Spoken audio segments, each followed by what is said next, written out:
forward with the grid stability and grid strengthening with the technology and artificial intelligence integration with the power sector. Today, we are all here. Now I request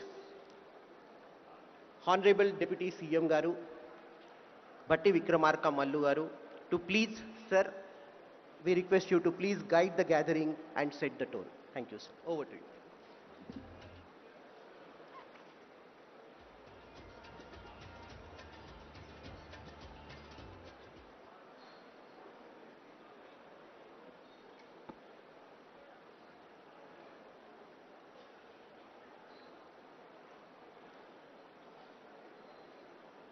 Distinguished guests, respected industry leaders, partners from the financial sector, technology experts, and friends from the global development community. I am delighted to welcome you to this critical conversation on powering Telangana 2047. Telangana's Rising Vision 2047 is anchored in a very clear national duty and a very deep moral belief. Growth must be shared, sustainable and future-proof.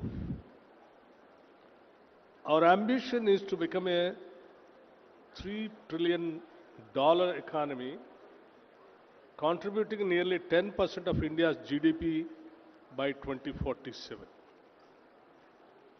We intend not only to grow, but to grow with responsibility, inclusively, and in harmony with the planet that our children will inherit. Energy is the beating heart of this vision. It determines industrialization, job creation, agriculture prosperity, mobility, and quality of life.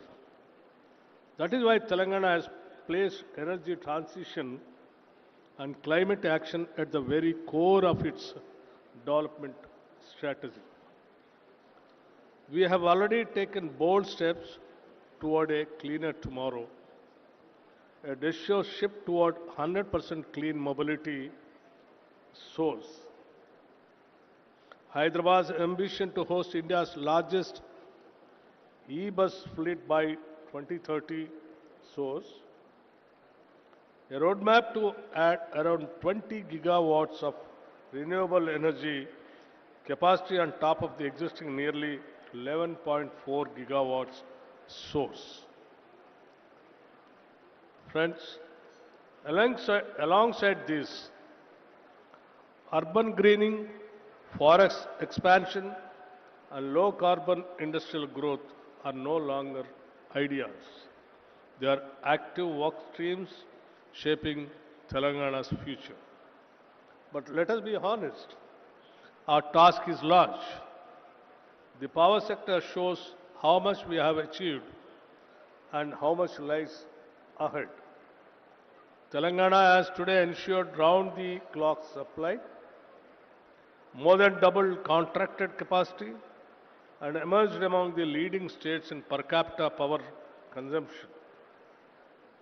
Looking forward, power demand could exceed 1.39 lakh megawatts and about 780 terawatt hours by 2047 if we meet our growth and industrialization targets. That scale of demand cannot and will not be met by business as usual. We will need more renewables, more storage, flexible thermal capacity, a stronger transmission backbone, a digital grids, resilient urban distribution system, and a financial ecosystem that can enable all of this.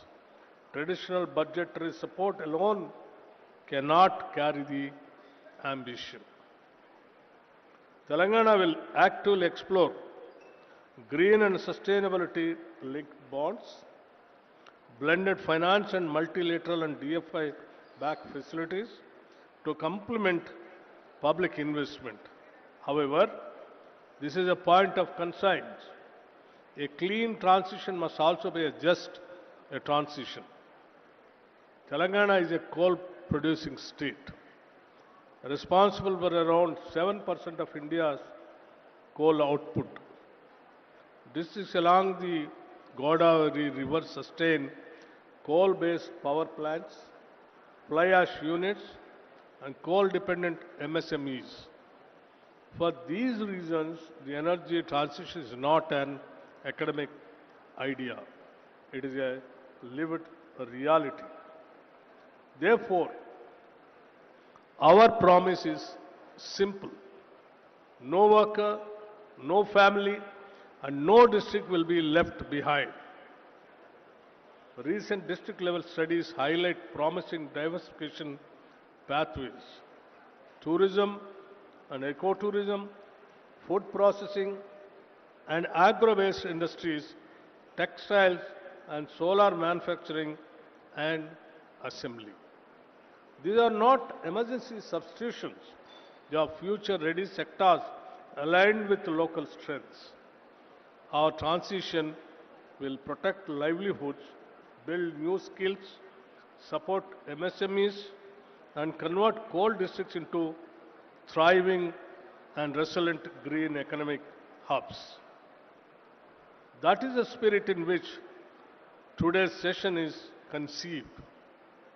We are here not merely to describe what the energy transition is, but to shape how to finance it, how to sequence it, and how to make it socially just. In this room, we have the leadership of power utilities, financiers, developers, technology providers, regulators, researchers, and transition practitioners. One actor will not build the future. It will be built by all of us together. I would urge today's discussion to focus on 5 questions. What does a 2047 ready energy system for Telangana look like? Reliable, affordable, decarbonized, and resilient. How do we prioritize the core pillars? Renewables and storage, flexible thermal, grid strengthening, digital distribution, electric mobility, and efficiency. What innovative climate finance instruments can accelerate the transition? How do we embed just transition into sectoral and financial decision making, especially for coal-dependent districts? How do we translate today's ideas into next steps for policy and planning? If we get this right, the prize is enormous. An energy system that safeguards our climate, a power sector that powers industry and agriculture without fatigue, and above all, a transition that lifts people rather than displace them. Telangana's energy story will not be a story of hesitation. It will be a story of courage, planning, investment, collaboration, and compassion. Let us work together, build an emergency architecture worth of a $3 trillion Telangana in 2047. Worthy of the youth who dream here, worthy of the planet that sustains us. Friends, the idea of and the dream of Telangana Rising 2047 with $3 trillion economy is our goal. To reach that $3 trillion economy, we know that what kind of energy and how much we require. Keeping all those things in our mind with a calculation, a proper calculation, the growth rate we have planned in such a way that we will make and will make sure that the production and the supply of power with the green energy to reach to the economy of $3 trillion by 2047. This is our dream, and we have already planned and we will achieve that also. The only thing that I just wanted to request all of you, please share your ideas, throw your suggestions, and take the partnership in building the state to the dream of making the state of 2047 with $3 trillion economy. That is what we wanted to request all the friends who all have come all over the world. Though it is a very short period, you all made it the dream of Telangana 2047 $3 trillion economy, the beginning by you all joining in this summit. Thank you very much. Jai Telangana.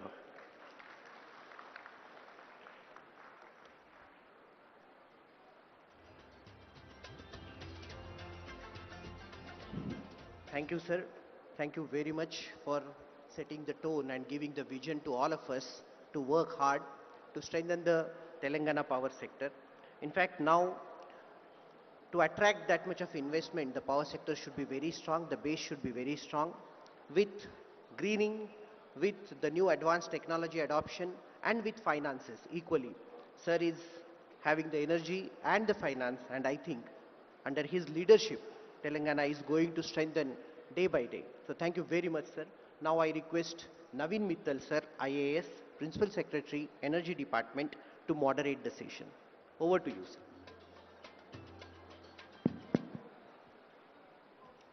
Sir, please, I request all of you to please sit and please take your seats for this session. Wonderful session is going to begin. Thank you. I request all the people who are there on the left side of the dais to please sit. Please take your chairs. Please take your chairs.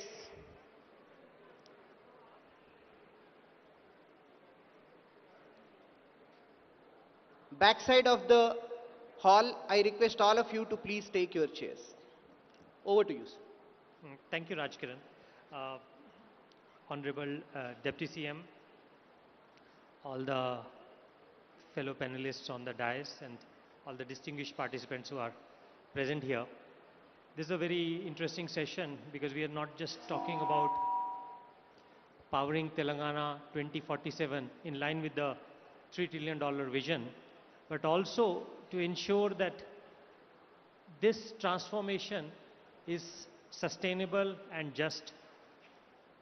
And as Honorable Deputy CM has said, that we take into account the future of our next generation also in terms of environment as well as climate while we are doing this transition.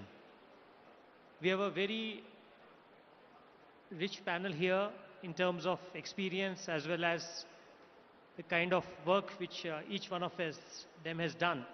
And I'm sure that we will have answers to a lot of our questions which we are going to have in answering the topic which we are discussing now. I'll start with Mr. Ajit Pandit. Mr. Pandit is the co-founder and director of Idam Infrastructure Advisory Private Limited, and he has a very rich experience in terms of not just power but also energy transition. So my question to you is, Honorable Deputy CM has spoken about 1.39 gigawatt of 139 gigawatt of power by 2047. Right now, our peak demand is only about 17.6, but we are looking at about an eightfold increase in power requirement. Though in economic terms we are growing about 15 times, but in energy transition terms, we are saying we are targeting about 8 times because of lower energy GDP intensity. What do you think this energy mix is going to be in terms of renewables, in terms of generation mix to achieve this goal?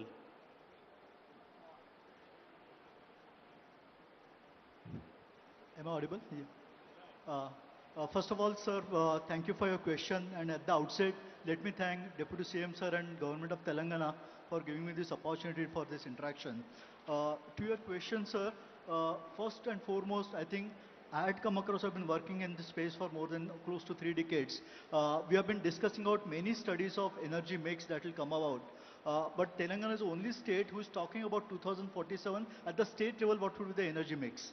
We have seen the studies for resource adequacy, IRP, talking about 2030 or 2035. But 2047, that leap of faith of 22 years and kind of a rollout that we talked about in the morning, it's stupendous. And in my mind, sir, there are, for the mix of this, there are 4 Ds is something that we need to be carefully looking at. For this development agenda, there are 4 pillars. First D is about decarbonization for the mix that we are talking about. So what kind of a energy grid would be decarbonized by 2047 that we are talking about? At least for a wind, solar, ESS, and all that you had actually charted out in your policy document. It's a 10-year policy document. Probably you need to have a 22-year policy document with the separate segmentation going forward. So that decarbonization would throw up another challenges in terms of flexibility requirement. And we need to work extensively on the flexibility because it's going to throw up kind of a uncertainty, variability, as well as the ramp requirement. So we need to work closely on that. Transmission is another element that we need to work on in terms of working closely with the interstate grid as well as development of a transmission evacuation infrastructure within the state. So that's the first D on the decarbonization that we need to look at. The second D that I'm talking about is about in terms of the complete democratization of the renewable energy. We are going to actually have a plethora of distributed renewable and DRE going to come into the grid to make it facilitate to get integrated into the grid. You are already targeting in your 2035 scenario about 8 gigawatts of DRE, but 2047 will see a huge amount of DRE from rooftop, the PM Kusum or PM Surya Ghar and various other schemes that state themselves want to take up. So DRE is something that we need to carefully look at. Deputy CM Sir did talk about digitalization. That's a third D that we need to extensively work on digitalization. We have been studying the UK market extensively, and in the UK, the way they looked at today there is no, practically coal is completely phased out, and they had looked at the DRE in a big way. There is more than 300 generators and 1 million assets of distributed renewable which are already operating in the UK market. We need to study and learn from those lessons, and which will help Telangana in a big way. And then the fourth D, and that's the last point that I have, is about demand flexibility and a demand side management. That's something that we need to really look at and start harnessing flexibility. That will help us to meet the kind of a variable renewable that we are trying to integrate into the grid. That's a quick, short answer. Maybe I can come back later. Thank you, Mr. Pandit. I think that's a very interesting perspective on having those 4 Ds talk about the various aspects of this huge transition what we are planning. My next question would be to Mr. Sarit Maheshwari. Mr. Maheshwari is the CEO of NTPC Green. Sir. So you basically are heading a vertical which is basically about renewables. Now, Mr. Pandit talked about the share of renewables in that. What do you think is going to be the overall share of renewables in this goal which we are having? And what are the factors we need to keep in mind to achieve those renewable share into this whole journey which we are having? Thank you very much, sir, for giving me the opportunity at this esteemed panel to talk about the renewables. At the outset, sir, let me tell you that currently the pace at which we are setting up the renewables in the country is unprecedented. So the only immediate challenge that we are facing is with respect to the grid, the resilience of the grid to take hold of the renewables. And perhaps that answers your question, that what would be the percentage of renewables that can be there in the grid. Today, if the grid is able to handle the entire renewables, nothing like it. However, because of the demand pattern is such that it would definitely require an element of storage. And therefore, sir, in order that we have a significant amount of RE into the grid, and moving away from coal to a larger extent would entirely depend on the pace at which we can set up the batteries. And it is a very opportune time for the country, I would say, that the battery prices in the last few years have now plummeted almost 90% to what they were before, which gives us a very, very good impetus to have batteries as a storage. And Telangana NGEL or NTPC Green is the largest supplier of green energy to Telangana, sir. And we would be very, very keen to set up more projects now in Telangana. So far we have been supplying from the projects from outside. Recently we are in an advanced discussion with SCCL to have a JV with Telangana, where we will be setting up our own power plants. We intend to put up batteries on a large scale over here, which would act as a storage. Telangana is also very, very rich in PSP projects. We would also love to collaborate and go in for PSP, sir. So to sum up, sir, the exact mix would require some element of thinking and some element of planning, but I am very much sure that we can easily go to 2047 is a very, very wonderful and a very ambitious target to go more than 70% renewables would be my guess, sir. Right, thank you. Next question would be to Mr. Harish Yarlagadda.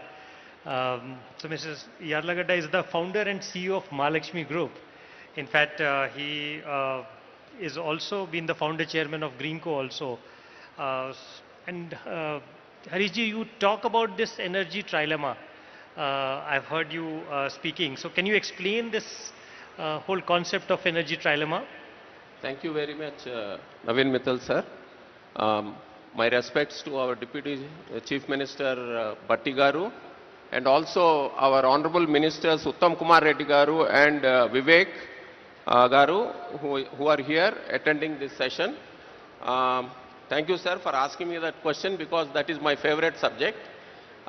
Before I get into that, sir, if you permit me, I would request all the delegates to, when you get into the car, before you get into the car, take some selfies of the place here. By 2047, this will be better than Cyberabad. And you can show it to your grandchildren what this place was now, when it is going to be different, completely different in 2047. Don't miss this opportunity. So when you go and get into the car, please take a selfie of this area. It's barren now. So, sir, human beings are responsible for the next mass extinction. It's called Anthropocene epoch. Anthropocene is human-induced epoch.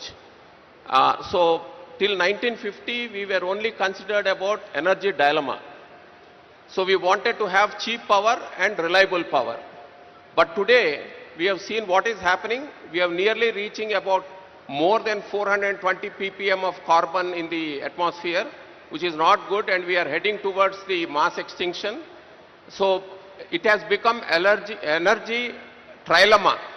So we need cheap power, reliable power, and sustainable power. So like NTPC was mentioning, we can have this solar power, for example. If you take it is cheap, it is sustainable, but it is not reliable because the PLF is only around 20-22%. So you need to have battery storage. And if you want to have battery storage, you can't depend upon, lithium ion all the time, because it's controlled by some other country. So maybe we have to do research on flow batteries, on sodium ion batteries, and so on and so forth. Like that, there are huge opportunities, billions of dollars of opportunities in this energy trilemma. So we have to look into that. and that is going to really help us in building the economy to a 3 trillion economy in Telangana. And also, if you see, there is a staggering 1 lakh megawatts of power required to achieve this 3 lakh, and if it is, and most of it is going to be non-conventional, so the PLF will be lower. So you need at least 2 to 3 lakh megawatts of installed capacity by 2047, and that is where that staggering figures itself will show how much opportunity is there in achieving the energy trilemma. Similarly, there are 3 or 4 business opportunities for us. One is the India energy stack, like the UPI. The government of India is thinking of India energy stack, where the Florence School of Regulation is helping, and the lady who is in charge of that is from Hyderabad, sir. Sweta Ravi. So we should take that, and tomorrow what will happen is, once this India energy stack comes in, like UPI, every person will have a code. So every household also will have a number, and in Telangana, I am assuring you, with all the policies coming out by the government of Telangana, there will not be only consumer, there will be a consumer and a producer. The new English word that Telangana will coin soon will be the prosumer, producer and consumer. So there will be a lot of prosumers with the UTI number. And also, Telangana, sir, we have to get into Bio 2X. So we have to install a lot of biorefineries where, for example, from the agriculture products like lignin, you can produce benzene. So the long chain carbons are going to dictate in future. Telangana should be the leader in the Bio 2X, in the biorefineries. And of course, SMR, small modular reactors, and so on and so forth. The last point that I wanted to tell is that there are some YPOs and CIIs here.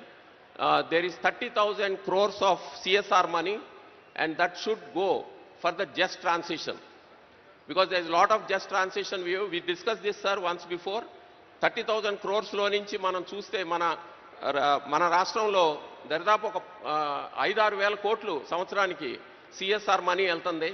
దాన్ని మనం utilise చేసుకోవాలి. Probably most of the money should not go for just, some of the things which are not sustainable. So ఈ just transition కు వాడితే మనం చాలా బాగుంటుంది అది. So kindly I would request the government of Telangana to look into it. Finally, sir, we prepared a document which, if you permit me, I would like to present it to you and to the secretary just now. Thank you, sir.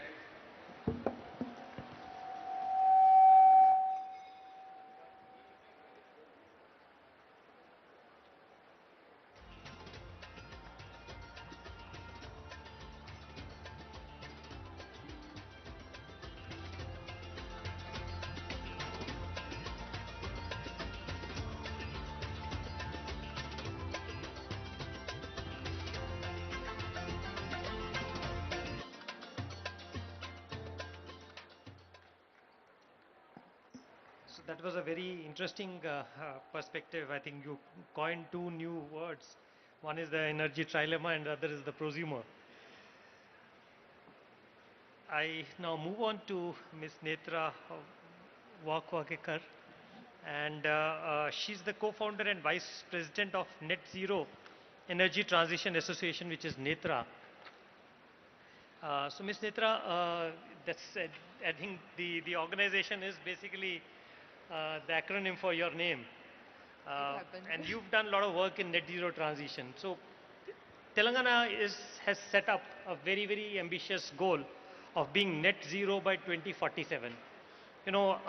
India as a country, under our Paris climate goals, under our NDCs for achieving Paris climate goals, we are saying India will achieve that in 2070. But Telangana is saying we'll achieve by 2047. So we are literally halving the number of years in which we are planning to achieve that. How difficult do you think it is going to be, and what do we have to keep in mind to achieve this? Sure. Is it working? Am I audible? Yeah. Yeah. Namaskaram, and first of all, congratulations to State of Telangana for this initiative and so much aspirant goal. So Net Zero Energy Transition Association is again the platform where we bring lot of stakeholders on this platform for collaborate.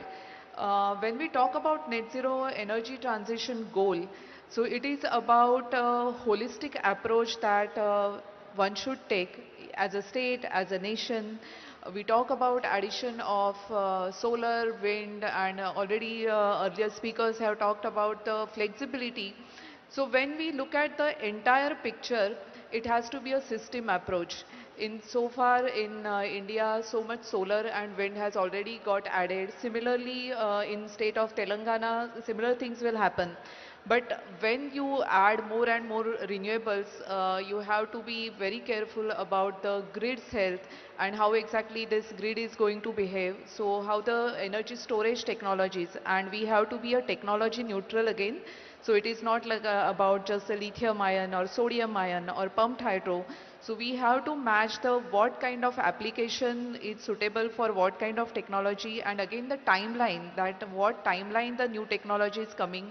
So it is about the accelerating the transition, and it will not happen if everyone works on the silos. We have to work collaboratively, learn from each other. It is not like Telangana is looking at its own picture, but Telangana can learn from other states.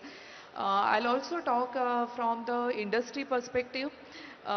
It is not like whenever somebody is going ahead with the project, it is not like always lowest price is the best price, because that is something we have to understand, that we have to keep the certain standards and safety standards, implementation standards in place, so that the right projects will come into picture which are sustainable long term. The other thing is about investment. So investors are looking at India, investors are looking at Telangana as a state. So we have to have a right frameworks at place. Investors should feel the confidence and the transparency in what is going to happen, so that they feel more and more confident in investing. So many things, so many dots needs to be checked. So it is not an easy path, and I would say that aspiration is one thing. We can talk about net zero by 2047, but we have to also look at the near term goals and make sure that we reach that by 2030, where we are reaching by 2035. So 2047 is nice, but it is good to prepare for the 2030, 35 step by step. Those are my submissions. I think that's a very important point you've made. Not just have the long-term goal of 47, but also make it more granular in terms of, let's say, every 5-year goal, where we should be, and then that becomes a metric for us to benchmark ourselves as to whether we are achieving the right progress or not. So thank you for your perspective. I now move on to Mr. Himanshu Chawla, who's the head of Power Foundation of India. So Mr. Chawla, Ms. Netra talked about this whole financing requirement to have this energy goals and net zero goal which we are having. What do you think are the available financing opportunities for us to be able to make use of? First of all, congratulations to the government of Telangana for organizing this event, and thanks to Hon'ble Deputy CM Sir. Before coming on to the financing aspects, one of the major, we can say as the backbone of the entire power sector is the regulatory framework. So having spent around 2 decades in a regulatory commission, in a state electricity regulatory commission, the tariff, the principles, they decide what revenue streams will flow into the whole system. As far as the DISCOMs are concerned, so we have been seeing the AT&C losses have improved, but the financial losses of the DISCOMs have been increasing. So in order to make this whole system viable, in the sense what has been told as energy trilemma, which is the affordable, sustainable and reliable power, the regulatory systems need to be streamlined. So, as far as the financing options are concerned for the energy transition, both public finance and private finances are equally important in meeting such energy transition. Because not only it's energy transition, but over a couple of years, maybe in a decade or so, the three types of loads will pick up quite in an enormous way, which we take it as AC, DC and EV, which is the cooling load, data centers and the electric vehicles. So in order to meet that load, we need huge infrastructure, and for creating that infrastructure, we need finances. So in this global summit, I think the main agenda of this one is to have flow of foreign investors into the state of Telangana also. So in this whole ambit of regulatory environment, state government, independent developers, all these players can play a major role in achieving the vision which has been formulated here. Thank you. Thank you, Mr. Himanshu. We also have the MD of Solar Bull Energy Limited, Mr. K. Srinivas with us. Mr. Srinivas, most of the panelists have talked about this huge share of renewables in the energy mix which we are going to have in the future. We have also talked about the distributed RE. In fact, Telangana itself has set up a very ambitious goal of having solar rooftop on every Gru Jyoti beneficiary in the state. That is the beneficiary who's getting 200 units of power free right now due to the government program. So the idea is to convert every such house into a rooftop solar generation system, and as Harish ji said, he becomes not a consumer but a prosumer. He produces and also consumes that energy. And also parallelly, we also set a target of converting all our agricultural pump sets also into solar pump sets, because that really aligns with the requirement in the farm sector. How difficult do you think is achievement of both these goals in our journey towards this? Thank you, sir. Thanks for this question. And in fact, distributed energy (DRE) forms an integral part and important part of the solar journey.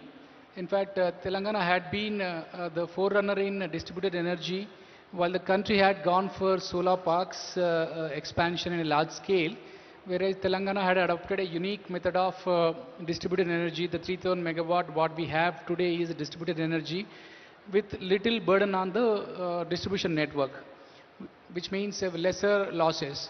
So I really believe that what the Telangana government intends to do in terms of promoting distributed energy, rooftop solar, particularly in the lower income strata groups, and incentivizing those, will certainly go a long way in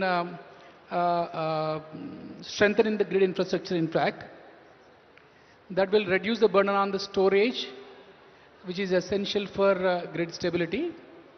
The second part is also the PM Kusum scheme, which is one of the scheme to promote the solar pumps, agricultural pumps promotion. Currently we have a part of the capacity under implementation, and I think that is coming into shape right now, and a lot of farmers are looking forward to more support from the government. I think going forward by 2047, I see a mix of about 5 gigawatt of rooftop solar and 5 gigawatt of PM Kusum should be part of the overall 70 gigawatt mix. And I think with the state government's promotion, in addition to the central government promotion, would help a lot of push to this subject, sir. So, microgrids. Yeah, interesting perspective, Mr. Srinivas. After talking in detail about renewables, I think we go to our traditional sector, which is the coal sector. So we have Mr. PM Prasad, who is the chairman of Coal India. Mr. Prasad, you worked in the coal sector your entire life. Uh, and we are now talking about net zero and also a huge mix of renewables in our entire energy. Where do you think we are moving, I mean, in the direction of the thermal plants, new plants coming up, or how do you think the coal sector is going to be in next decade or two? Respected Honorable Deputy CM Sir, respected Navin Mittal Sir, and thank you for providing me an opportunity to come and participate in Telangana Rising Global Summit. We have to understand, first of all, in Paris Agreement 2015, just transition word has coined worldwide, but European countries and maybe USA, other developed countries have started almost 20 years back. If, for example, German, there is a Ruhr coalfield is there, coalfield Ruhr. German at that time, 15 years back, the workers' population is around 2 lakhs.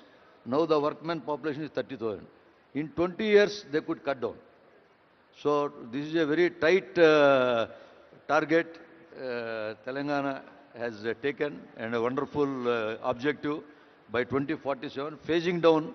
Definitely coal perspective, renewables are coming. One of the goal by having 40% connective renewable capacity already achieved, as the Honorable PM says, and now 50% target of non-fossil fuel are renewable. But coal, because of this base load requirement, it is going to stay in the next 2 to 3 decades. It may, the percentage from 50% may go down by 2047, maybe 30%. Now the coal sector's responsibility, or coal ministry, or even Singareni's CMD, he is here, our former CMD Secretary Siddhar Saab is here. Our job is to cut down the emissions from coal, like by going to this first mile connectivities. We have almost stopped 60% blasting in coal by blast-free technology. Similarly, for overburden also blast-free. By first mile connected coal handling plants, we have to reduce the dumpers lead, and if you can reduce, recently in Pakri Barwadi, NTPC, Mr. Maheshwari is there, 150 vehicles are plying. With digital, by engaging Ola Uber in the mine, where 150 vehicles can be brought down to 40. Ola Uber in the only mine network. Everyone doesn't need, only manager, GM need a full-time vehicle. We can cut down 100 vehicles there. So each mining practice, unit of operations, maybe drilling, blasting, with digitization, we can cut down number of holes drilled, blasting amount we can save, haul roads, diesel emissions. We have seen from NIRI studies, once we have developed this coal handling plant and first mile connectivity, even Singareni also these track lines have taken, railway lines have brought to nearer to the mines. So huge saving in diesel, dust emissions. So certain good unit operations we have to take.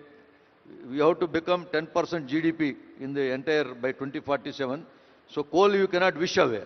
In next 10 years, Singareni cannot be stopped. Already Singareni is doing diversification like solar, pump storage, even green hydrogen, and Singareni going to other minerals. Recent auctions taken one mine in Karnataka. Similarly, as a country as a whole, the policy, we have to reduce the emissions and we have to participate responsibly and sustainably. With that, coal will be there for a few more decades, maybe not by 2047, it may up to 60. But diversification is also going, and since we are having abundant reserves, we cannot copy European model or developed countries model. We don't have petroleum and natural gas also. In Argentina and Chile, they are not touching even coal because they are having shale gas. So we cannot compare with them. So coal we have to do responsible mining, and we have to plan this diversification. And net zero, for getting this, we need $3 trillion even to convert this just transition. Just transition need huge funds. Here to Navin Mittal sir's attention, district mineral fund is there, every district. We cannot use it for other purposes. We can increase that quota. Similarly, we can increase escrow funds. This 9 lakhs per hectare can be 25, 30 lakhs. Then this Mancherial and other two districts, the goal set. We can have reskilling and other things, tourism and other things we can develop before wishing away coal.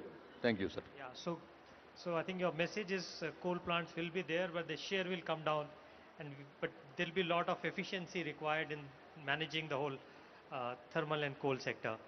Uh, Mr. PM Prasad is Mr. Janak Prasad is the chairman of Minimum Wages Advisory Board. So, Mr. Prasad, you come from the coal belt area. Yes, sir.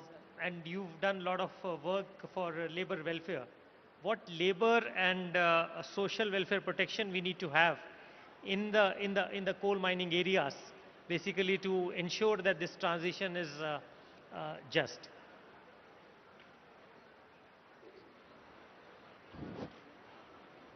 Respected Deputy Chief Minister, Energy Minister and Coal Minister, Batti Vikramarka garu, Naveen Mittal garu, all the dignitaries participated in the debate. First of all, Singareni Collieries is the first government company in India. Recent past, up to 19th and 20th centuries, we are depending upon steam and coal. After that, we have transmitted to electricity and other activities. What is happening as far as transition is concerned? There are number of families dependent upon one sector. If we transit, there will be a lot of problems from the people who are dependent on them. For that, because the finance and energy is with our Deputy Chief Minister, we have to think of it. If we transit from one sector to other sector, whatever the people are going for that, we have to show the responsible job. Otherwise, it will be a rebellion. You might be seeing in what is happening in other countries like Nepal, Sri Lanka, Bangladesh, like that. Because our Deputy Chief Minister has vast knowledge and foresight, he might be knowing if transition is going on up to 47% sustainable of Telangana state.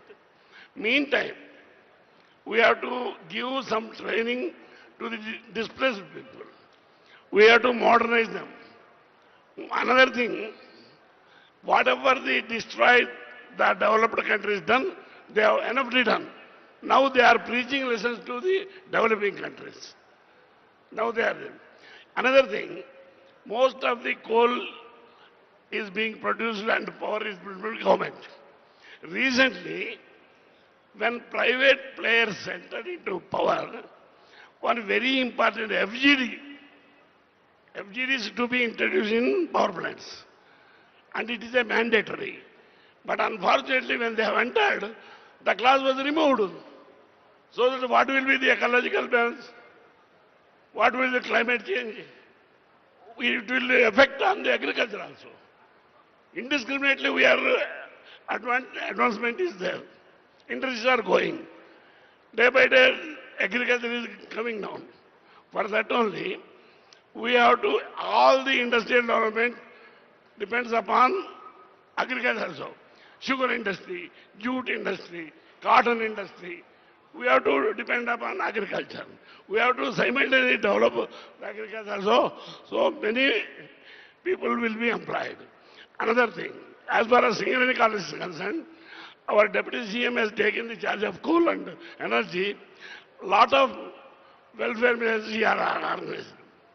Another thing, whatever the DMFT and CSR funds we are giving, somebody told, that has to be spent for skill development, encouraging the students, and we have to taking pressure from the budget or investment from outside. They are in rural area. As far as I know, number of persons are prepared to invest for industries. We have to conduct plans. Otherwise, it is very difficult. In the rural area, if we conduct that type of sessions, it will be helpful for that. Then, because not only lot of money is there in areas, they don't know how to invest, what will the position, how to prepare project report, they do not know. Another thing, sir. As far as secondary colleges also, some advancement is to be taken place, sir. Day by day, mines are residing. After receiving of the mines, there will be a lot of problem. For that also alternative. Recently, what our Deputy CM told, the diversification from coal to other sectors, critical minerals, and solar energy. By that, there will be a possibility of emission remission. That will be very important. Another thing, day by day in global heat, 1.5 Celsius degrees of heat is generating. So that a day will come, totally the ecological balance difference depend upon climate. Then there is shortage of food grains. Then there will be a lot of problem. Up to 47, I know that our people are that far-sighted. Certainly they will take care of it and they will sustain. Thank you, sir. Thank you. Thank you. Miss Uma Bhattacharya, so she's the trustee of Swaniti initiative, which basically works for bringing public services to the marginalized and socially inaccessible areas. So, Ms. Bhattacharya, what do you think is the need for a governance or a coordination mechanism to ensure that just transition is built into the energy and economic policy of the state? Firstly, thank you so much for having Swaniti here. Thank you so much, Deputy Chief Minister, sir. So, what we feel after having studied for 2 years in Mancherial and Pedapalli, these two coal mining districts, we have studied very intensely with the workers and the household, the MSMEs, and what we realized that you need to have a task force, because coordination between every department is very necessary at this point of time to ensure that what you are planning, and we have made a 10-year plan also, that what you are planning in this just transition among the people, this should be fruitful only if all the departments are coordinated properly and it goes down to the people. It is conveyed to the community that this is what is coming up, because the community is very willing to take it. But then it is our responsibility, it is like-minded other organizations' responsibility to support the government in ensuring that it reaches the people and to tell the people that the government is doing this for you. So this is very important at this point of time, sir. Thank you so much. Thank you. We also have Swarna Madam with us. She's the Principal Chief Conservator of Forest of Telangana. So ma'am, can you explain the role which Forest Department is going to play in this net zero transition which we are aiming till 2047? Thank you, Naveen and Honorable Deputy CM Sri and everyone present here. We have been talking about development, what will be there in 2030, in 2039 and 2047. Lot of development is being envisaged, but then how this development is going to happen, at what cost, and then to what kind of ameliorative measures we need to take up to sustain this kind of fast development. This is what we need to look into. Most of the coal blocks in the country, even in Telangana, locate underneath the forest area, which is because since ages the coal has been there, forests led to that, and we need lot of forest land diversion for laying forest roads, telecommunication lines, irrigation projects, electricity lines, power projects. We need land outside as well as inside the forest areas. So when a land, part of the land is diverted toward this kind of projects, then how we are going to compensate that? This is what we kept in mind while writing our vision. I mean, from the forest department side, we wanted that to be incorporated in the vision document. That's what you can see now. Within the forest areas, what should be done, what measures we are already taking up, and how we are going to sustain that. We have few schemes like CAMPA. We also have constituted a fund like a green fund, Telangana Green Fund. We are going to get funds from JICA or different kinds of sources we are going to get the funds. And then where to do what activities. That's the point here. Degraded forest lands are there. Could be due to ecological succession or biological pressure, human intervention or human interference. All this we have to take in count. And then we have a network, 7,200 square kilometers of protected area network, which includes 3 national parks, sanctuaries, and 2 tiger reserves. Have to protect them. Lot of human interface is happening now. Man-animal conflicts are arising. Have to handle that. So everything is thought about, and then have we to confine these afforestation measures to only the reserve forest areas, which are under the control of the forest department? No, we have to go beyond. Forestry is beyond forest department's conventional measure. We have to involve everyone, every stakeholder, all other line departments, government departments, all other public, then other stakeholders who are involved in this. We need to, go for PPP, already we started. We have to go for CSR, and Mr. Harish, we have been on a national level discussion forum like how to bring in more CSR to forestry sector, biodiversity sector, because mostly it goes toward health, education and other sectors. How we can bring that to this sector? And we have urban forest parks now. Like Hyderabad is expanding beyond its limits, and all the forest blocks, reserve forest blocks, now they are becoming part of this urban conglomerate.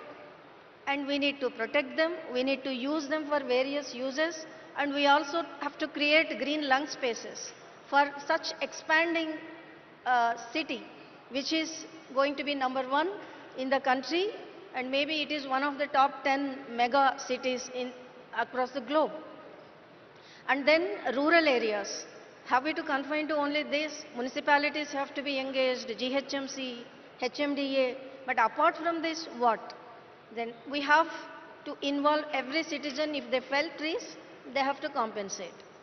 Could be outside forest areas only, but they need to, and we have to implement this mechanism strictly. And in rural areas, of course, gram panchayats, local administration, village administration, we need to involve. And apart from this, education, climate literacy, environmental education, we need to involve NGOs, and we have the plans for all this. Wildlife, forestry, urban forestry, all aspects are covered. Apart from this, ecotourism is another area which we have been focusing on, where you have good, beautiful forest areas, but they don't have access to general public because of the various reasons. That's where we need to identify, and it could be nature trails, it could be a safari ride, it could be in some other thing in some other fashion, but giving an interface so that public representatives can appreciate what the forest can offer. Because most of us see from roadside, or little bit inside. But there are beautiful locations in Telangana. We have wonderful wildlife, and it's our job to protect this, expand our domain, which it should not be confined to forest department alone. We need to involve everybody, then only the sustainability will happen, and the sustainable development is the mantra which everybody is talking about in the developed countries especially. And so this development not at the cost of natural resources which we are already having, but this will be used to enhance whatever investments come in to that would come to the state. Part of it should go toward this sustainable development. This is what we are thinking about, and we have planned, and we try to incorporate as much as possible on a broader level. Thank you. Thank you. So forest is a real integral part of this net zero transition journey. We also have Mr. Ahmed Nadeem, who is the Principal Secretary of Environment, Forest, Science and Technology. So Nadeem, what is the work which your department is going to do, both in the environmental side as well as the forest side, to have this net zero goal? Yeah, thank you. Good afternoon, Honorable Deputy CM Garki, my the moderator and my senior colleague Naveen Garu, all the distinguished panelists here. So we heard the speakers speak about what development activities are going to take place to take Telangana into 2047. The Honorable Deputy CM also in his address mentioned about that the development is not going to be just mindless development, but it will be an inclusive, just human development.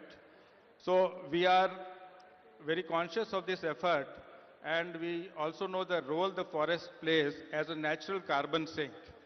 Forest and the green cover, if we see as of now, the forest has about 19% cover of the total area of Telangana. Total area of Telangana being about 1,12,000, of which 19% presently is covered by forest. Similarly, outside the forest also, we have some green cover in the form of trees, etc., which is another 3%. So all put together, about 22% of the current area presently is the total green cover of Telangana. This we will raise to 33%. By 2047, we will raise this green cover. Green cover means forest cover plus outside forest green cover. So this will be raised from 22%, which is currently there, to 33% by 2047. And to achieve this, we will plant about 2.5 billion trees, which is 250 crores in the next 22 years. As a result of which, the green cover which will be there, it will act as a natural carbon sink. And as per the estimates by the experts, it will account for about 986 million tons of equivalent of carbon dioxide which is emitted. So it will play a very significant role in acting as a natural carbon sink and to mitigate the impact of the climate change which is caused by the various development activities such as data centers and etc., which we know it produces a lot of heat. Similarly, it will also provide green jobs to the local communities, thus not only as a natural carbon sink, but it also provides the green jobs. In addition to this, we will also create wealth from waste. That is, we will bring this concept of circular economy into full fruition. It will be a civic practice-based system of waste removal. Telangana will innovate and it will create waste. It will turn the waste into wealth. It will lead to a sustainable industry and it's a regenerative economy. It will be a climate positive economy by 2047 with nearly complete segregation, about 98% recovery from the waste, will harvest and then reuse it. Zero untreated effluent will be released and methane neutral solid waste management system. So this will go a long way in not only making all the cities cleaner, but also Telangana a leader in achieving a sustainable industrial development aligned with the Sustainable Development Goals 2030 of the United Nations. Thank you, Nadeem. That's a very interesting perspective on circular economy and using forests as a carbon sink. Finally, I would give a minute to Mr. Mohammed Saif, who's from Ernst & Young. Mohammed, you've heard all the panelists talk about various aspects of this net zero journey. What do you think are the key focus areas we have to focus on in next 3 to 5 years to be on target of this goal? So thank you very much, first of all, to you and Deputy CM Sir for having me on the stage. Sir, we have seen the perspective from both the demand as well as the supply side. What, if you ask me, top two agenda items from my side would be to have a very clear decarbonization roadmap for the state that would identify almost every sector so that going forward, what would each sector need to do to move towards that decarbonization journey? That is one. The second thing is when you move towards decarbonization or net zero, you require a decent amount of capital. Now one option, a plain option is that the government puts everything in itself. But there are ways where we can also see and come out with an agenda of monetizing the existing assets that are there with various departments and using that money to fund the decarbonization activities and become more self-reliant. Sir. I think I'll close with this. Thank you, Saif. I think we've had a very enriching discussion. I would say the key takeaways are that Telangana's net zero goal of 2047, though it is ambitious, but it is achievable. There are a series of things we need to do to achieve that. And we also need to have granular targets over every 5-year period to be on course of this journey. Our energy mix is going to be about 139 gigawatts, 780 terawatt hours, and a major portion of this, upward of about 70-80%, is going to be renewables. Now, a major component of this also has to be the distributed renewables, because that's where the prosumers come in. And we need to have a focus not just on the affordability and reliability of energy systems, but also sustainability. Coal plants are here to stay for next 2 decades, but the share of thermal energy will come down. And for that, we need to have a focus on our coal generating districts, especially the people there, so that we also target alternative areas to focus on to ensure that the economic progress in these districts is also commensurate with the journey of the rest of the state. We also need to have in mind the sectors which depend on the sections which depend on the coal generation projects. Swanati is doing a lot of work in that. Forest is going to play a very, very important and integral role in this journey. Forest will act as carbon sinks, which is very important, because though the renewable sector may be net zero, but the share of the manufacturing sector as well as thermal sector, you need to have some kind of a carbon capture, utilization, carbon capture, storage and utilization. And there is nothing better than having forest as a carbon sink. So I think there are great takeaways from this panel discussion. We end here. I request our Honorable Deputy CM to hand over mementos to the panelists as a token of our gratitude for participating in this. Thank you.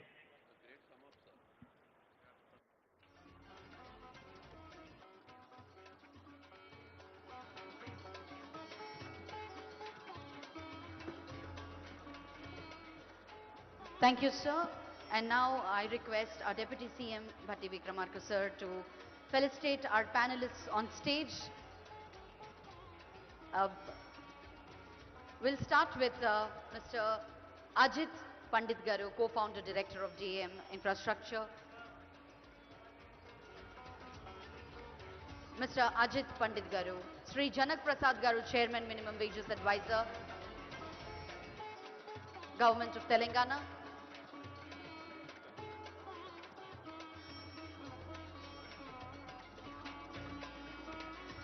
Sri Janak Prasad Garu, Chairman, Minimum Wage Advisor, Government of Telangana. Mr. Sarat Maheshwari, CEO, NTPC Green. Sri Srinivas Kokkadapu, MD Solar Bull Energy.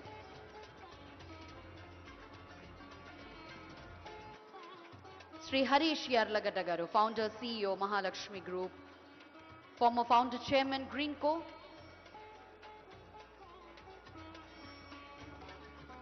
Professor Raj Kiran Garu. A big round of applause for Mr. Raj Kiran for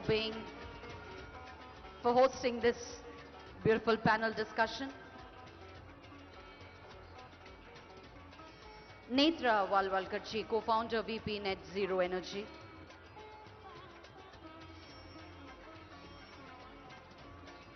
Srimati Uma Bhattacharya, trustee, Swaniti Initiative.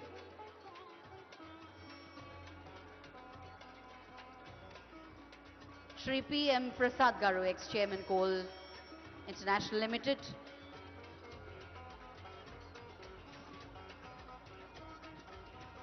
Sri Himanshu Chawla.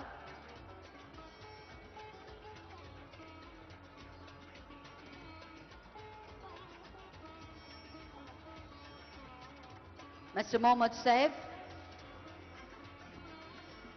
Srimati Parminder Chopra.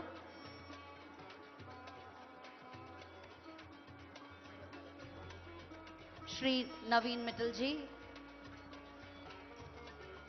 Shri Ahmed Nadeem Garu. Srimati C. Suvarna Garu.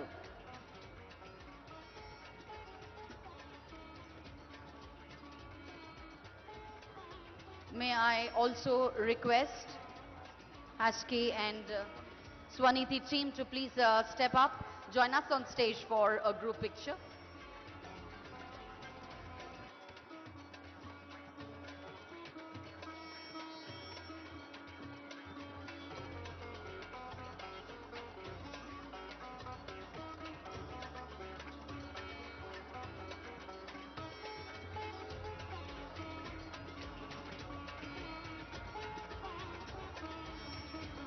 So ladies and gentlemen, that was our panel discussion on the theme, the just transition into 2047, powering Telangana's future. I'd like to thank all our distinguished panelists for their insightful and inspiring conversation on Rising Telangana 2047. Definitely all your perspectives have not only illuminated the challenges and the opportunities that we face, but have also strengthened our collective belief that Telangana is truly on the path of becoming a future-ready state. Thank you one and all for joining us. Thank you so much, sir. Our Deputy CM, Batti Vikramarka gariki kuda ma ధన్యవాదాలు తెలియజేసుకుంటున్నాము.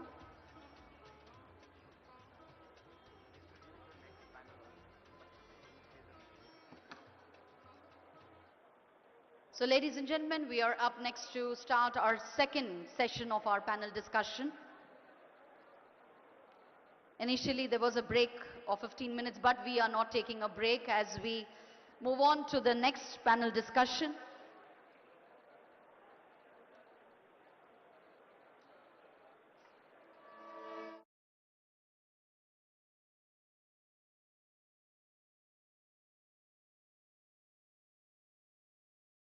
Value of those items which have been developed like Akash, BrahMos, various Agni and other missiles, all electronic warfare systems and all that, has touched now 1 lakh crores. 1 lakh crores systems which have come out of Hyderabad have been produced and various industries have taken up. And so now you are seeing various other industries. You have Adani, you have Tata, you have Bharat Forge, you have name anything, most of the industries are also come up to Hyderabad and they're all working on various systems today here. That is why Hyderabad is flying high. In this scenario, now we have Bharat Dynamics Limited CMD Commodore Madhavrao. What next? What BDL is going to produce? What are the new systems going to be? What is the valuation of them? And how many more production value you are going to bring to Hyderabad is what we are going to ask you.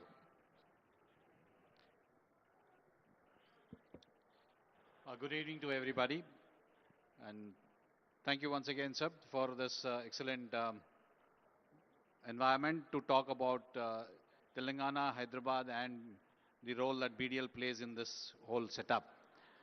I must thank the Honorable Minister, my Dr. Satish Reddy and the co-panelists for this opportunity. BDL has been here in Hyderabad for more than 55 years now. It has been established in 1970 to manufacture weapon systems for the armed forces. And like what Dr. Reddy just brought out, BDL has been associated with the armed forces for equipping them with the potent weapons that are required for our national safety and security. We started off with a plant next to DRDO. In 1983, when the IGM-DP program came up, BDL was chosen as the production partner for the DRDO design-developed missiles, and therefore we were next door to DRDO, and we worked with DRDO, and like Sir brought out, there are 11 labs. The missile complex is in Hyderabad. Majority of the labs related to the missile complex are in Hyderabad. That not only enabled BDL to grow, but I would say, thanks to DRDO in Hyderabad, the MSMEs grew along with us. As on date, we have about 3,500 companies which are registered with BDL, of which 1,500 of them are MSMEs. And majority of the MSMEs are from this area. Apart from the MSMEs, we also have almost 25 large companies. Some of them have been listed out just now, but there are, I can see many of the CEOs and MDs of other companies also in the audience. Hyderabad has been a hub for the defense and aerospace industry. BDL next moved on to another plant in Medak, which is the Banur unit, which is again a 1,000-acre plant where we make missiles again and other weapon systems. And we're making the latest Astra missile, which is an air-to-air missile from this plant of ours. With respect to future, we've acquired 500 acres close to this place in Ibrahimpatnam, where the new plant is getting commissioned. We have started with phase 1 with some test facilities, and the phase 2, which is going to take on the maximum manufacturing capability, is coming up at Ibrahimpatnam, not very far from here. So this plant is going to manufacture all the new generation missiles, largely being developed by DRDO and productionized by BDL. We are going to make the QRSAM missile here. We're going to make the cruise missiles, which are going to be manufactured by BDL, will be made in Ibrahimpatnam. We are also looking at the larger missiles, which will be having higher ranges, like what the former Air Chief just brought out, that today we are looking at very long-range ballistic missiles, which can go across countries to meet our requirements. Those missiles are going to be manufactured here. And all the test facilities, we were all very blessed to have DRDO here to have the test facilities which enable the testing of various products that we made. But also, we are setting up new test facilities in Ibrahimpatnam to enable not only supporting BDL, but also the various MSMEs who are working with us, so that the load on the DRDO with respect to production testing is eased out, and they can focus on the testing and development of newer products. So by and large, I would say that Hyderabad has been a great place for BDL, and that is how we had all the first 3 plants coming up in Hyderabad, and it is supporting all the requirements of what is currently in manufacturing, and that's going to be manufactured for the next 10 years. We are building up our capacity and making BDL future ready to take on all the challenges of the new products that are required for our armed forces and also for the export market. I would like to tell you that BDL has done more than 1,200 crores of exports last year, and we are going to do about 1,000 crores this year. And this figure will continuously rise.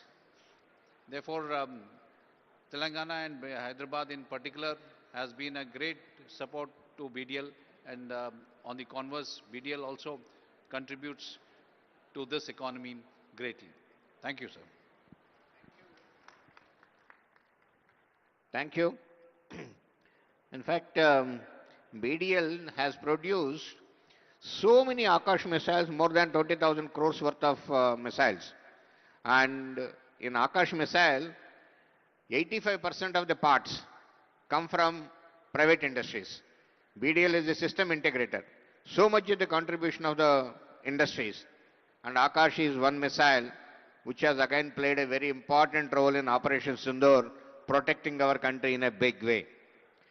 Now we have again one more company which has again produced a large number of missiles, that is BrahMos, a Indo-Russian joint venture. And again BrahMos, like Akash, has played a vital role in the offensive role in Operation Sindoor in a big way. Now the BrahMos is producing for various countries now, not only for India, exporting in a big way. And I like to ask the CMD, who is here, MD, Dr. J.R. Joshi, Jaitit Joshi, what next you have as a Indo-Russian collaborations? Are you trying to bring some more? Or you are going to have an updated, modernized weapons? Or what else you are going to bring it to Hyderabad is what we are looking at you. Thank you, Honorable Minister and my ex-boss, Dr. Satish Reddy ji. Hello. And all the panelists and many of the CEOs of the companies.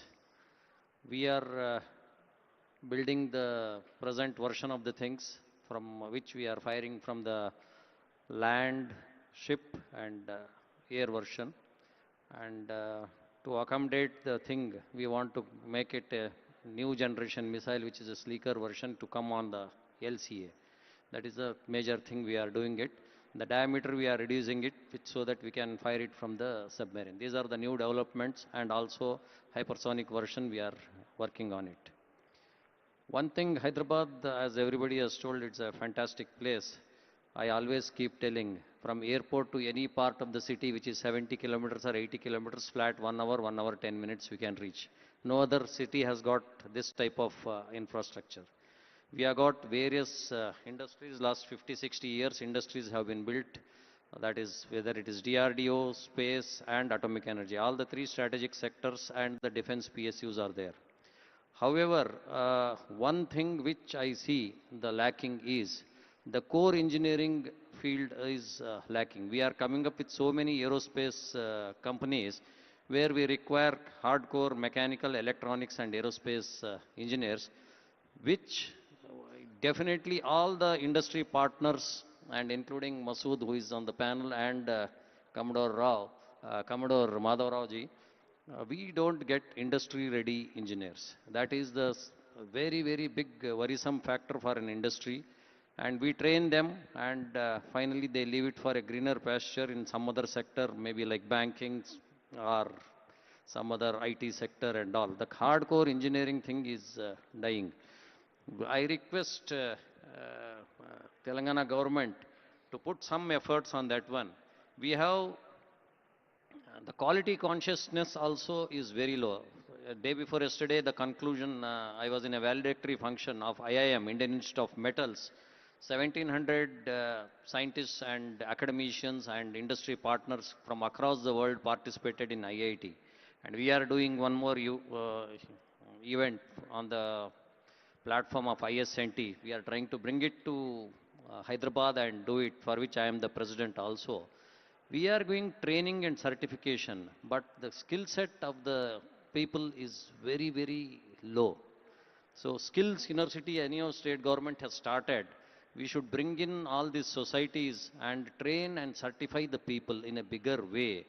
Unless we do this thing, our core engineering sector is going to die. Many of the engineering colleges in Hyderabad have closed their mechanical and metallurgical engineering branches which is a very worrisome factor. We have so many mines, even though Singareni collieries are there, we don't have any single extractive metallurgist left or a metallurgy branch is there in the country.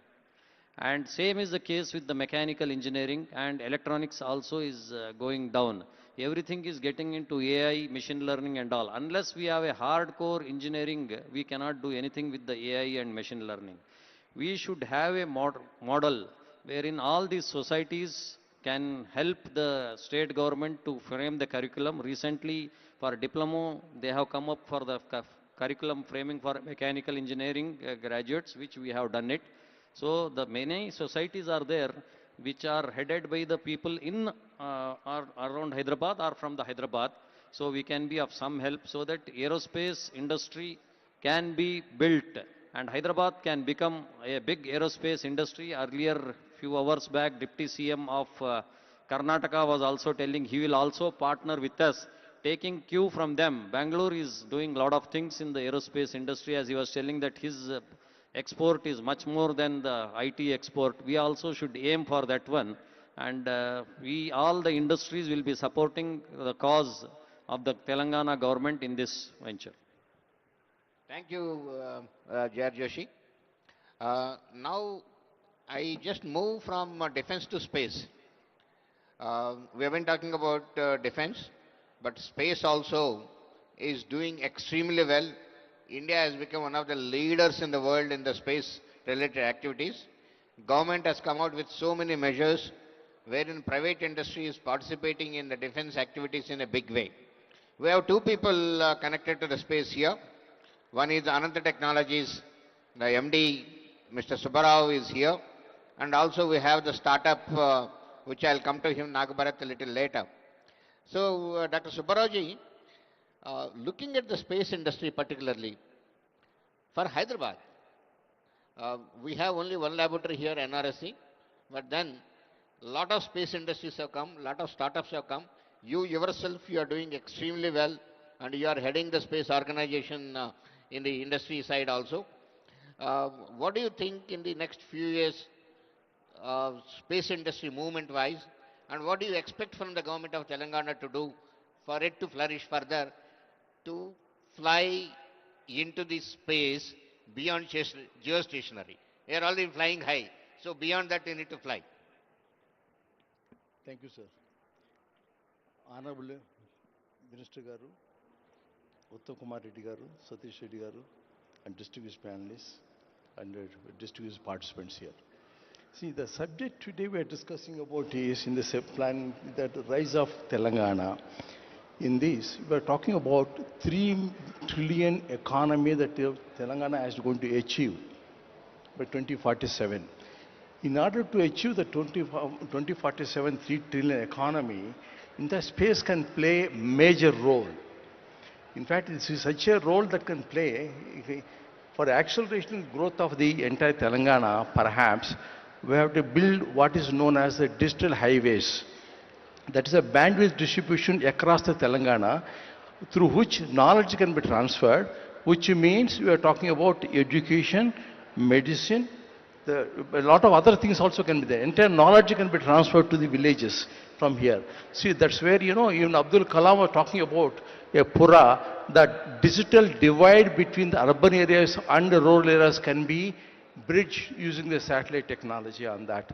So, there are already about the defense ecosystem, many people have been talking about it, and the panel also knows about that part. Sir, even the defense systems, Satish Reddy Garu, I want to tell you just only one point that, even the defense area, thanks to DRDO and also BDL and BrahMos and other pillars, today private industry can build a missile as a whole, a launch vehicle as a whole. The example is that we have the example also here in the startup company, which builds the entire launch vehicle. Similarly, satellites can be built from here. So that means ecosystem as already existing. Only thing is the policy also enables, the government of India policy today enables that. Now the state government merely not look at the allocation of land, only that, but we should think something beyond that. The allocation of land is world syllabus, sir. And as far as this is concerned, I think how to the industry, the government of Canada, Telangana can involve in the industry in terms of not only building up the industry in terms of, as I told you, the digital highways to building up that part of it, through which, even government policies can reach the village level. So that way many things can be done. Similarly, in the remote sensing area, see, one is upstream side. Upstream side, we are talking about the launch vehicles and satellites.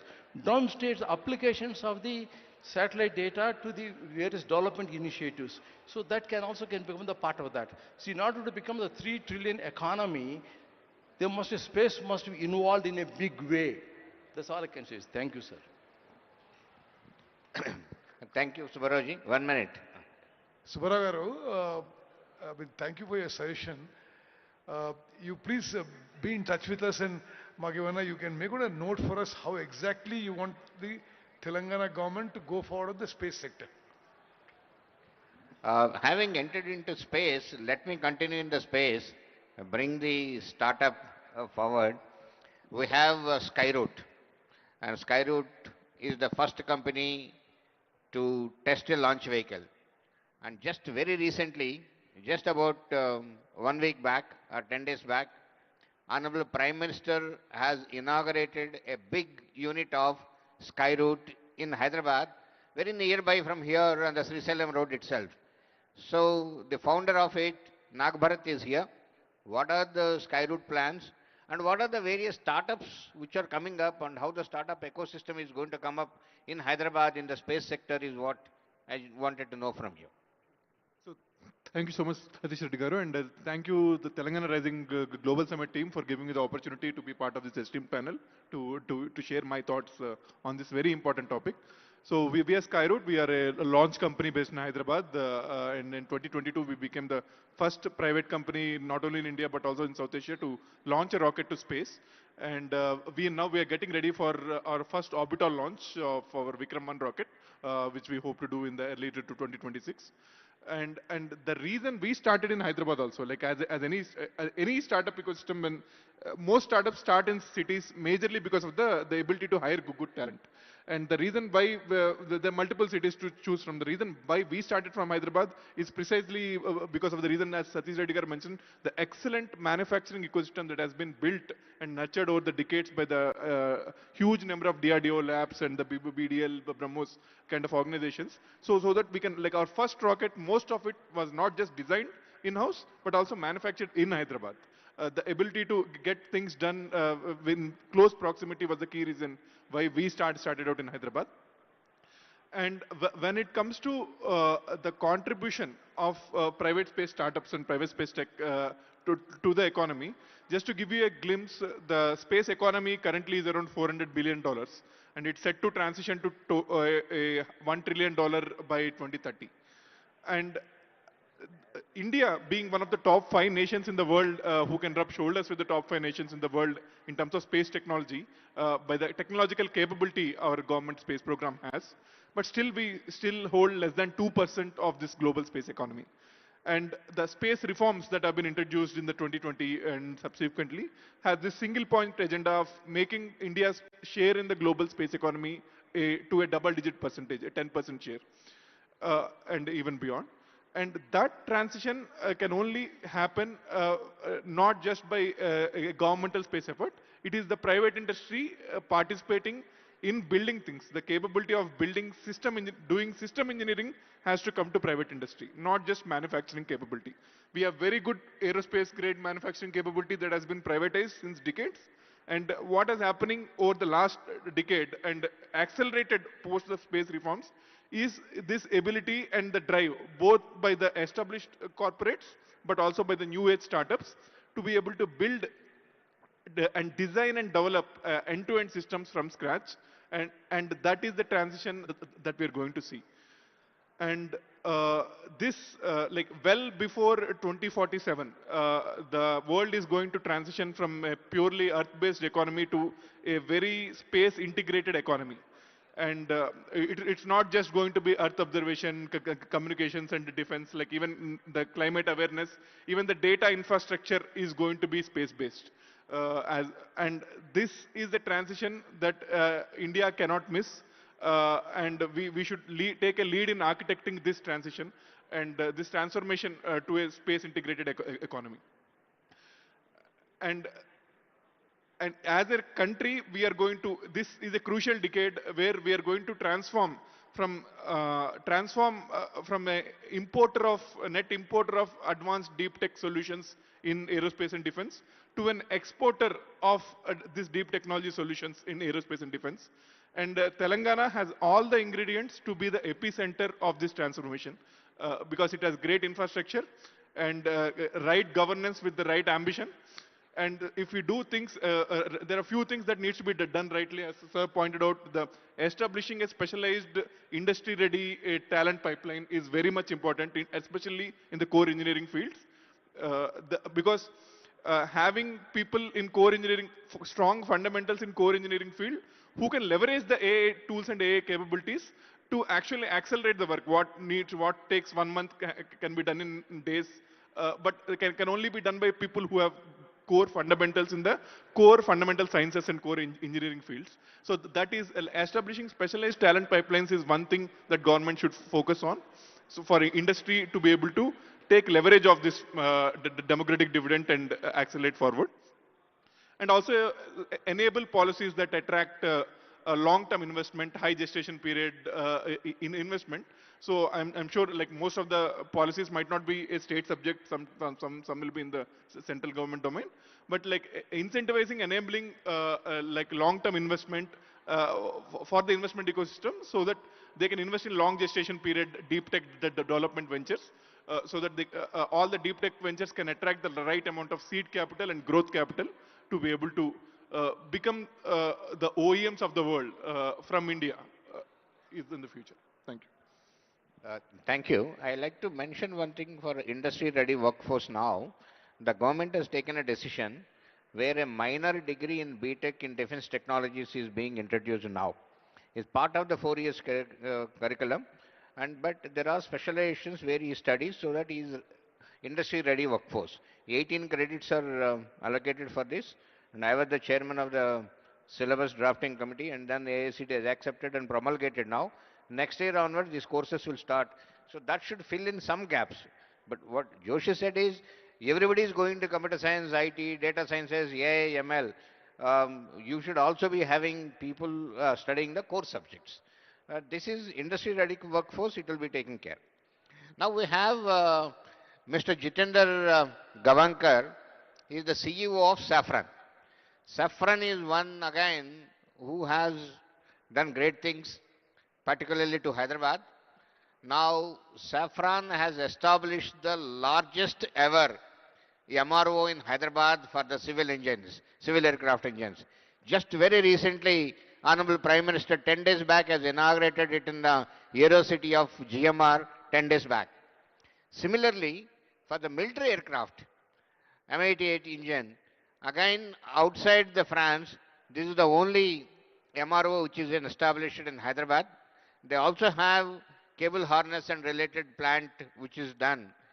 Like to ask Gavankar, Safran, we like to see MRO established for the 2 engines. We are extremely happily thankful to you.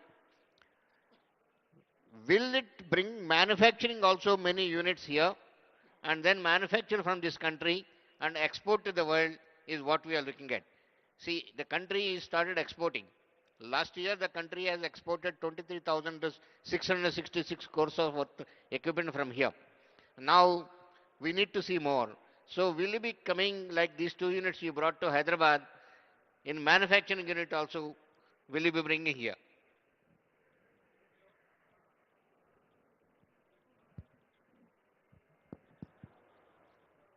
So, coming straight to the question, we are already manufacturing in the same GMR Aeropark where we inaugurated the MRO.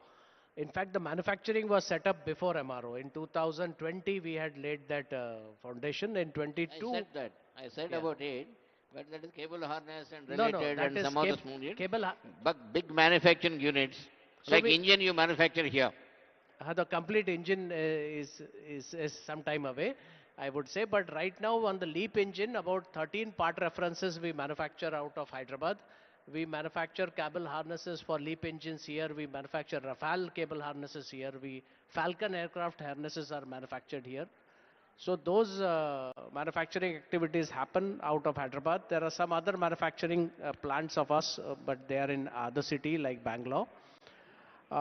There is a possibility that if the Indian Air Force bigger project of Rafale gets through and Dassault gets selected as the potential supplier, and back of that it would make sense to set up the Rafale engine manufacturing, and that is definitely on the thought process.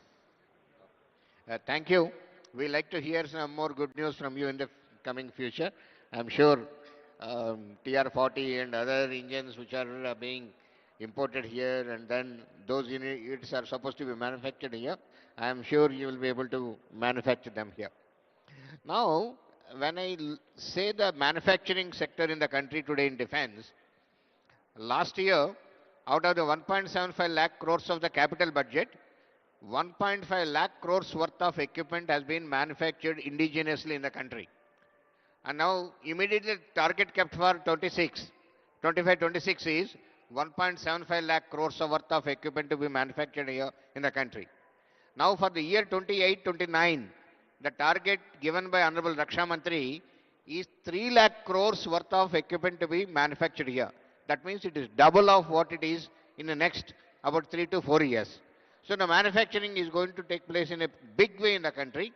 So the industries, MSMEs, bigger industries will be playing a major role. Tata is one which has been manufacturing many things. In Hyderabad is one of the first units which has established in Adibatla and supplying to the world the helicopter related units, various other things, working with the DRDO, supplying various units and all that. So like to know what are the further manufacturing plans from the man who is continuously behind whom we have been working with so long and all that, Mr. Masood. The workhorse is here. Like to know from him, from Tata's and also the manufacturing sector, what this 3 lakh crores, how it is going to happen and how you are going to bring it to Hyderabad. Those manufacturing like to hear from you. Honorable Minister, Dr. Satish Reddy, firstly, thank you very much for the very kind words. It would have been nice if you had said this at May when my appraisal happens, but I'll take it as of now.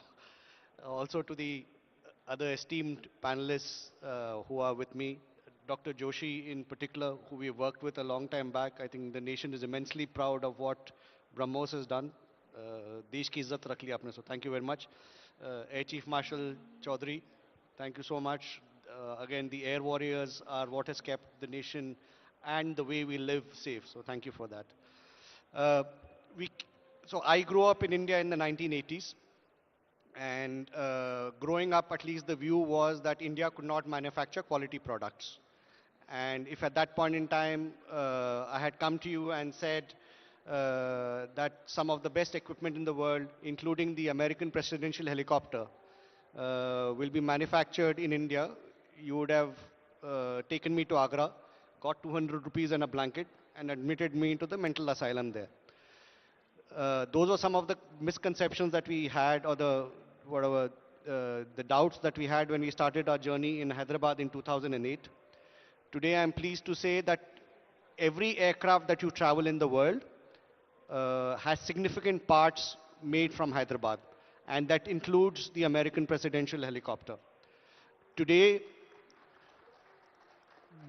what I'd also like to add is those helicopters and aero engine parts, a significant portion of them are actually made by young girls from Telangana, from the most rural parts of Telangana, many of whom have never even seen an aircraft, let alone ride in an aircraft, and they build aircrafts as good, if not better, than some of the best mechanics in the world.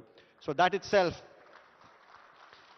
is proof of, one, what India is capable, what the women of India are capable, and what the state of Telangana is capable of. So in terms of capabilities, what we have built, of course, is the ability to build the full aircraft. We are also now building the full C295 aircraft flyaway. All the major sections of those are being made in Hyderabad. They get supplied to Vadodara, where the final assembly line is there. In addition to that, over the years, one thing I'll add to what JS mentioned, we are making the shaft of the LEAP engine for Safran. This is for global orders. All the work that we do across the board is actually 100% export. Today, we started our engine manufacturing in 2016. At that time, we were doing less than 1% of the engine capability. Today, because of the work that we have done over the last 6 years, where we were supplied to all the global majors, Rolls-Royce, GE, and Safran, up to 70% of the aero engine can be manufactured in our premises. And that is not just for commercial, but also for military engines. So it's a huge strategic benefit that the nation has. In terms of our future roadmap, one of the other things that we are doing is that we will be building the entire Dassault Rafale fuselage will be made in our factories in Hyderabad. All Dassault, two sources. There'll be one in France, there'll be one in Hyderabad.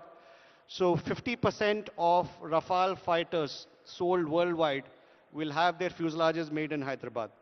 Similarly, all the shafts of the LEAP engine, 40% of those will be made here. Casings, nearly 80% are made here. If I see the growth, there is no limit to what looks ahead of us, because what we've been able to do over the last few years is to build the capability.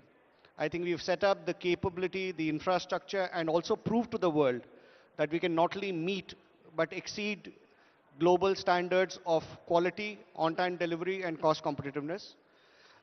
And what has meant is today we are in a situation where we have an order backlog of nearly $4 billion, reaching up to 2040 on the aero engine side alone. We've actually had to say no to a lot of work that we are doing. We are selectively choosing what we do and don't do. So I'm quite certain, Dr. Reddy, to the question that you asked, that the targets that have been set by the Honorable Raksha Mantri for exports can easily be done. There is an infrastructure here. The talent pool that we have in India, particularly in the state of Telangana, the rapid ability to assimilate and learn and deliver is what will make India amongst the foremost exporters of defense technology in a very short period of time. Thank you, Mr. Masood. Very nice to hear all these things from you. Now you all heard from the eminent panels here. They're all from across various sectors of the defense and space. Everyone has done, or every organization has done in its own way, extremely good for the state of Telangana. Now, having heard this, we are all now convinced that Hyderabad is flying high in defense and space sector. So now what next? Next is to make Hyderabad a global hub for defense R&D, space R&D, and defense and space manufacturing. That is what is the theme. So how do we take it forward? All of you who have any suggestions in this, any proposals in this, may send it to the government and may send it to the Mr. Praveen or anyone else, and then those things can be studied by the government and taken forward. In fact, we thought we'll have some questions or queries or anything from the audience, but we are running very late.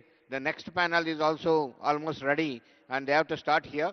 That is why no questions or no queries are taken up from the audience. But whatever you have, you may put down on a paper or put down on a mail and send it. The mail ID will be given by Praveen and you can send it to all of them. Thank you very much. And I request Honorable Minister to hand over the mementos to all the panelists here.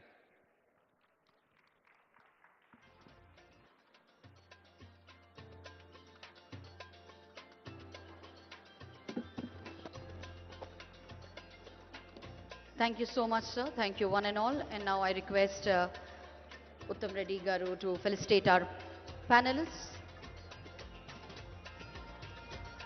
Firstly, our moderator for this panel session, Dr. G. Satish Reddy Garu.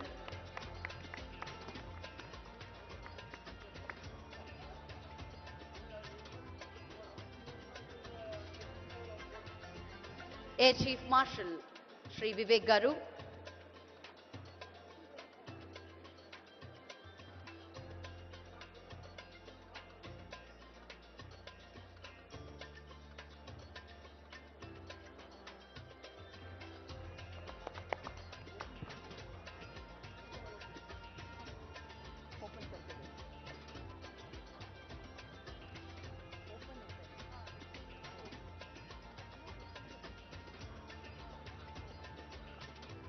And that's Air Chief Marshal Shri Vivek Garu, A. Madhav Rao Garu.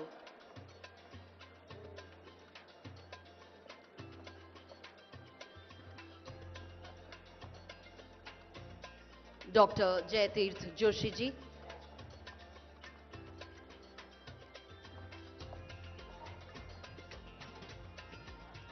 Shri Jitendra Gavankar ji.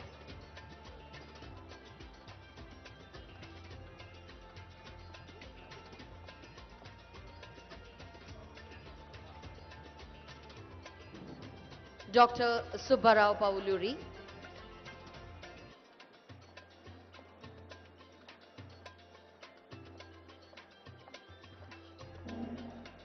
Masood Hussaini ji.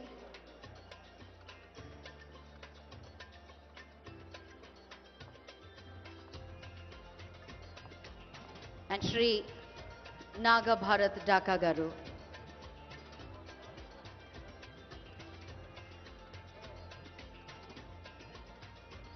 Would like to thank each one of our panelists who are here.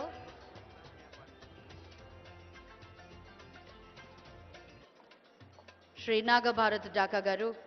Thank you so much, each one of you, for joining us on stage and sharing your visions, expertise.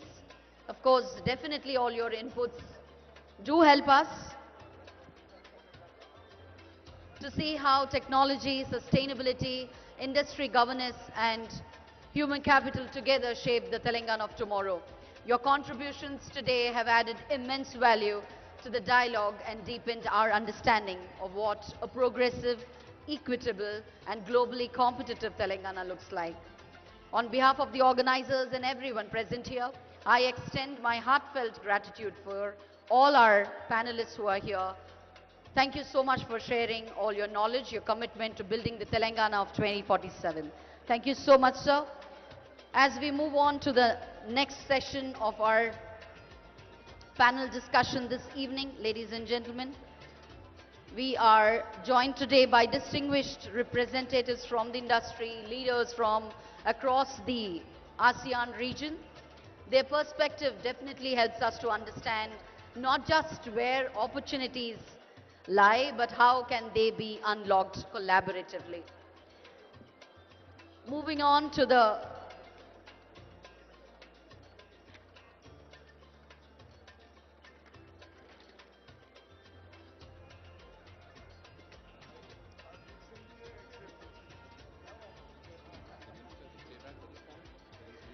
May I request Uttam Reddy Garu to please stay back and join us for the next panel discussion as well.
things which have been developed in Hyderabad over the years, now opportunity. Malaysia stands ready.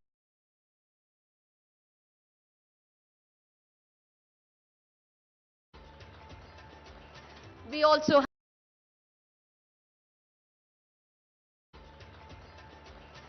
also have with us His Excellency Mr. Edgar Pang, Council. I request him to please join us on stage. His Excellency Mr. Edgar Pang.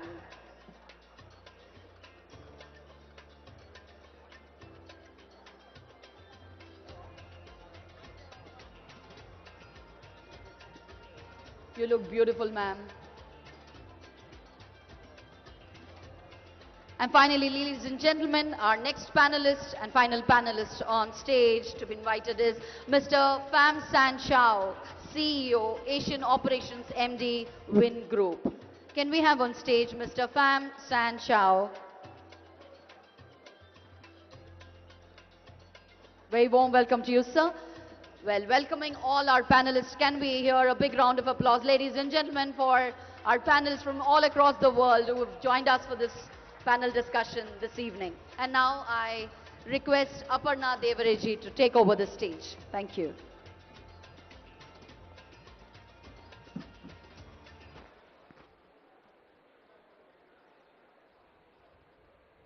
Okay, good evening to all of you. I have great pleasure in welcoming distinguished representatives from Thailand, Malaysia, Cambodia, Vietnam, and Singapore. I'm also very grateful to the Honorable Minister, Uttam Kumar Reddy Garu, Minister for Irrigation and CAD, to Thai. The Telia Rumal, a specialty weave of this region, had high demand in Southeast Asia. The Telia technique traveled from here widely to the region of Southeast Asia. Each region there has its own unique ikat weaves, such as the Sarawak in Malaysia, which is famous for its ikat, and the most sophisticated and finest ikat in the world was found in 19th century Cambodia. The warp ikat techniques from the Deccan, especially with its geometric motifs, became popular amongst weavers all over Southeast Asia. So many things have traveled from here, but they were refined and mastered over there in your countries. Epics, textiles, architecture, and many things, of course, came back.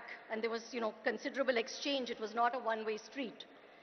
If the Deccan had great builders, then the Cambodian Angkor Wat is the high point of this cultural heritage. So many influences, as you can see, back and forth between our cultures. Other historical links include the religions, Hinduism, Islam, and Buddhism. The Satvahana dynasty promoted Buddhism in this region, which is home to many important Buddhist sites, and the brilliant Buddhist dialectician, Nagarjuna.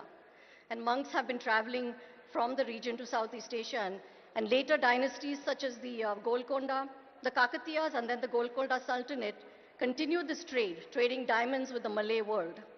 So clearly we have seen these linkages historically. People have been traveling, so tourism is not new. So perhaps this is why Hyderabadi travelers are so comfortable in Southeast Asia, because they're going there in such large numbers as tourists.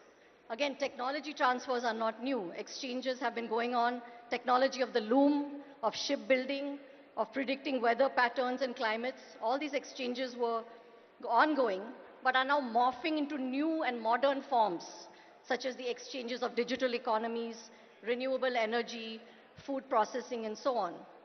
The ships that once plied people and goods are now in the air, and it is the aerospace industries which are now the areas of collaboration. Telangana has much to learn from Southeast Asia. The region has seen such a significant rise in per capita income, even though we all started off, post-independence after colonial rule in the same situation. You have achieved high rates of literacy, access to healthcare, reduction of poverty, and a better standard of living for your populations. So this is climate change is a common challenge for you as well as us.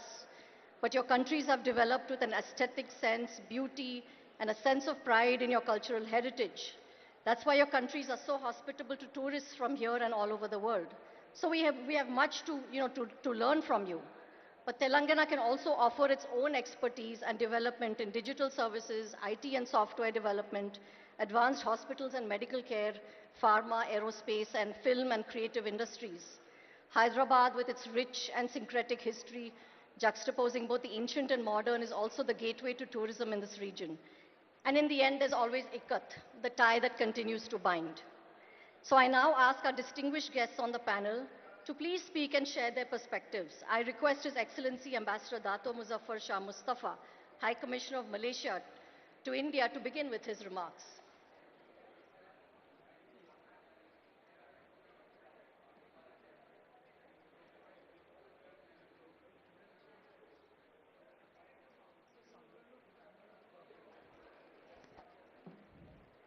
Thank you, thank you. Thank you very much, respected moderator. Shri Uttam Kumar Reddy, Honorable Minister of Irrigation and CAD, fellow panelists, business and industry leaders, distinguished guests, ladies and gentlemen.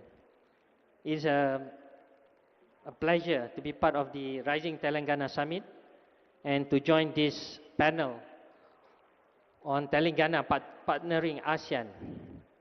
I would like to first and foremost commend the government of Telangana for creating this very good platform that reflects the ambition, openness and confidence in engaging with global partners including ASEAN. This discussion or this event takes place at a particularly significant moment. The global economy today is marked by heightened trade tensions, tariff uncertainties and geopolitical risk. Yet, these challenges are also creating opportunities. In this context, Telangana, ASEAN and Malaysia in particular are well positioned to work together to turn uncertainty and risk into opportunity. Let me begin by mentioning Telangana's economic strength, which stand out clearly to ASEAN and Malaysian business.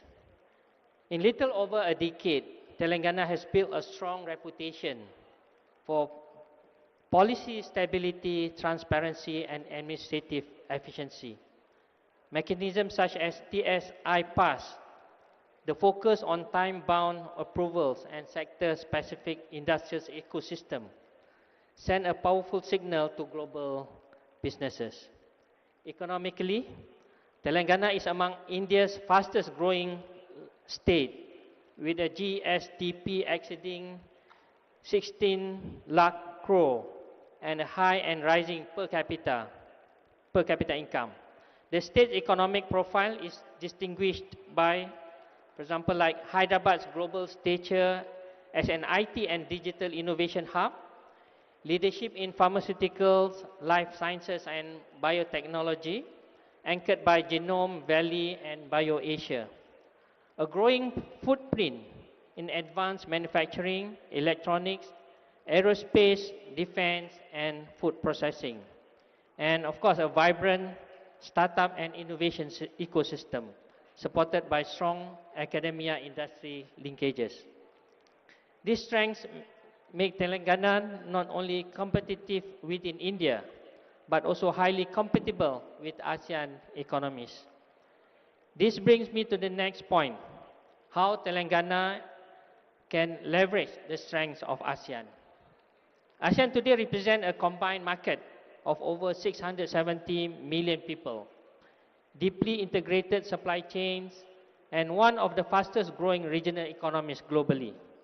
ASEAN companies can bring reputable and strong manufacturing capabilities, strong electronics and E&E ecosystem, logistic and port connectivity, experience in regional production networks, and growing capabilities in green technologies and digital services. For Telangana-based companies, ASEAN offers a natural pathway for international expansion, whether through joint ventures, regional headquarters, or supply chain partnership. For ASEAN companies, Telangana offers market access, talent, innovation, and scale, supported by strong state and federal policies in India.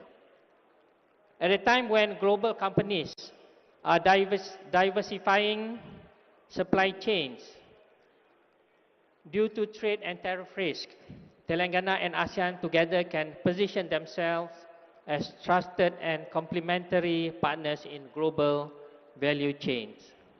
I would like also to touch on recent development in ASEAN, particularly under Malaysia's chairmanship, with the theme of inclusivity and sustainability.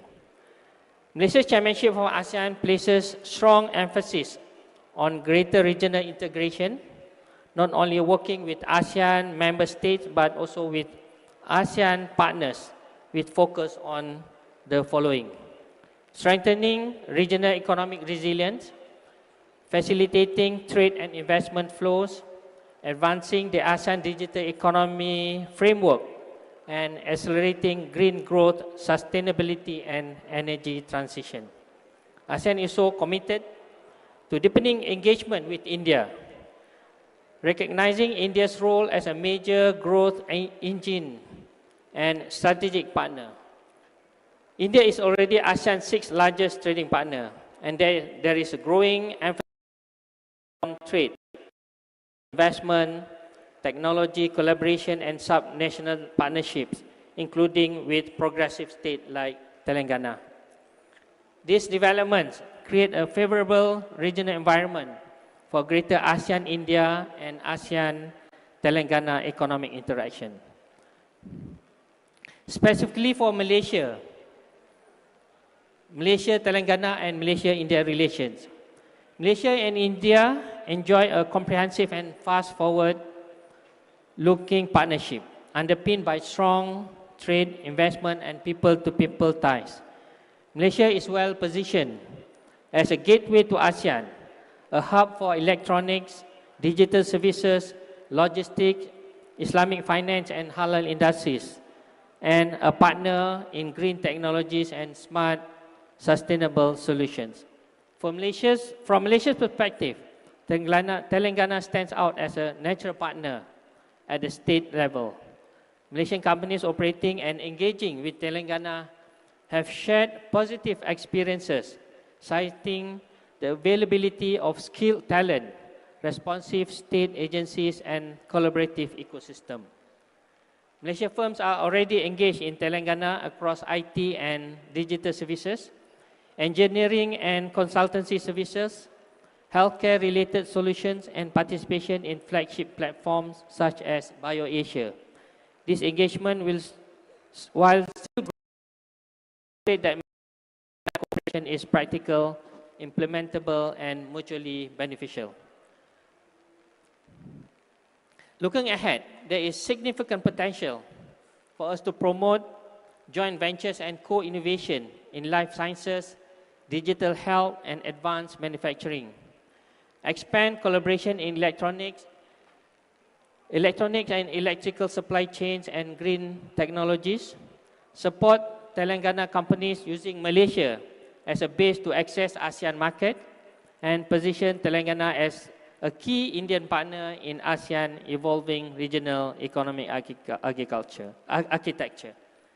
In closing, ladies and gentlemen, in a world of rising global uncertainty, with Telangana's economic strength and ASEAN regional dynamism offer a timely convergence of opportunity. Malaysia stands ready to work closely with the government of Telangana, industry leaders and institutions to translate shared ambition into concrete outcomes in trade, investment, innovation, and sustainable growth. With that, I thank you very much. Thank you, His Excellency Dato Mustafa, for your comments. I now request the Honorable Minister Uttam Kumar Reddy Garu to please address the panel.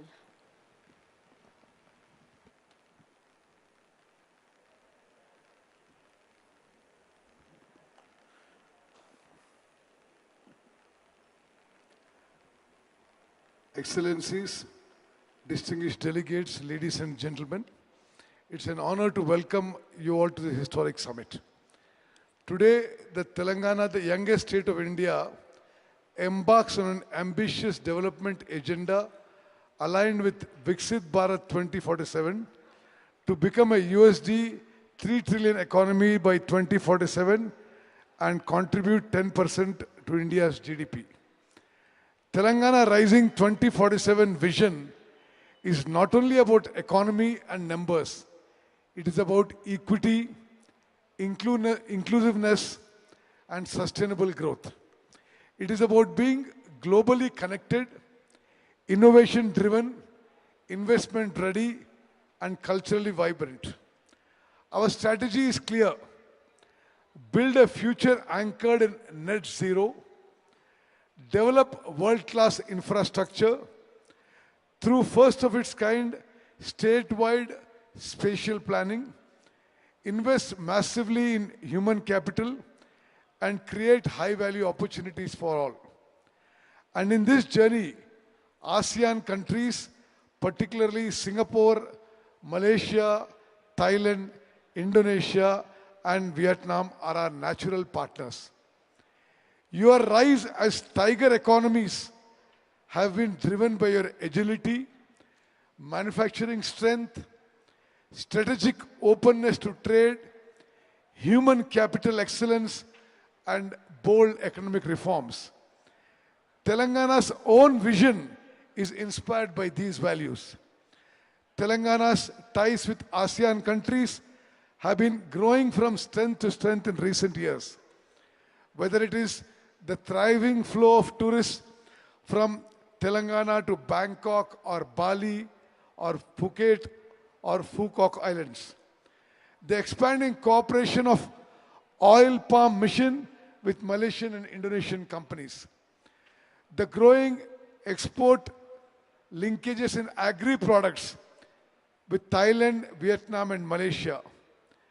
The increased investments in pharma and life sciences with Indonesia and in GCCs and data centers with Singapore.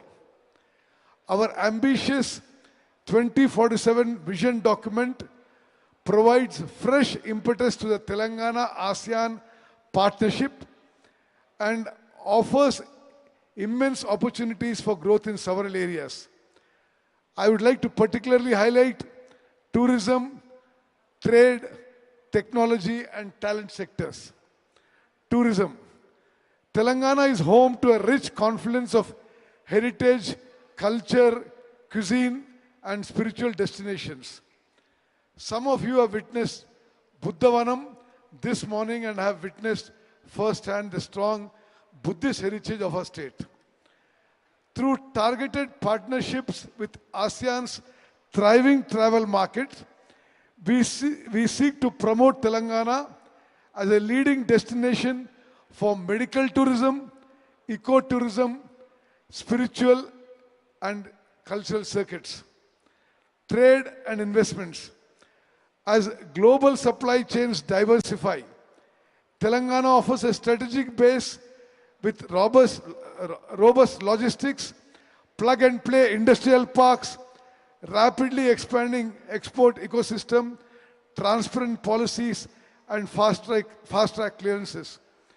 We invite ASEAN companies to collaborate and invest in pharma, electronics, textiles, agri-tech, food processing, renewable energy, and green mobility solutions.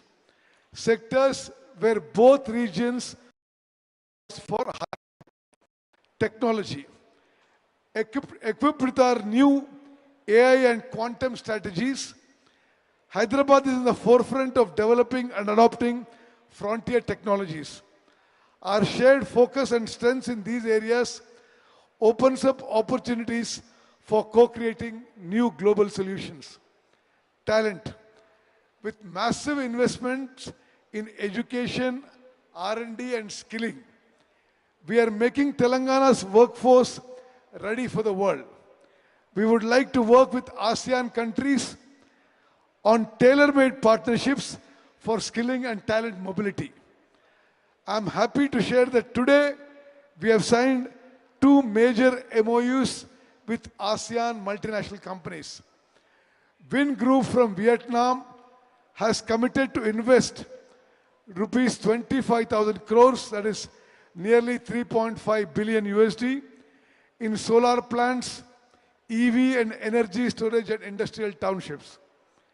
AGIDC from Singapore will be investing nearly rupees 70,000 crores, that's about 8 billion USD, to set up AI-ready data centers in Telangana. This is a clear reiteration of their trust in the Telangana growth story. I'm sure we'll unlock much more such mega projects in the near future. As Telangana rises towards 2047, we look to the ASEAN Tigers not just as economic partners, but as collaborators in creating new supply chains, new technologies, and new opportunities for our young populations. I look forward to your feedback and your suggestions in taking our partnership to the next level. Thank you. Thank you to the Honorable Minister for his remarks. I now request His Excellency Ambassador Nguyen Thanh Hai, Ambassador of Vietnam to India, to please address his comments. He's not here. I think unfortunately he could not make it this evening, but we will ask Her Excellency Ambassador Chavanat Thangsupan to please, yes, whatever you prefer.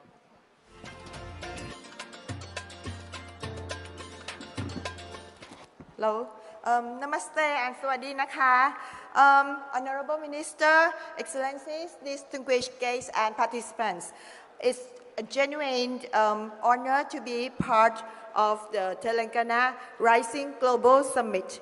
I extend my heartfelt thanks to the Governor of Telangana and Honorable Chief Minister Revan Reddy for the gracious invitation. It's a pleasure to be here in the vibrant city of Hyderabad. Today's session on ASEAN-Telangana relations is timely and relevant. ASEAN continues to grow as a key economic partner for India. And within ASEAN community, Thailand stands ready to play a prominent role as India's gateway to the region. As Dato Mustafa already said, that Southeast Asia together, we have like 670 million people, so I think you're gonna be beneficial to this market. And we also interested in having opportunities to become your partner in IT manufacturing, pharmaceutical, food processing, agri-innovation, healthcare, smart logistics, and the startup ecosystem. Telangana's vibrant innovation culture aligns well with Thailand's ambition to become a more value-driven and technology-empowered economy.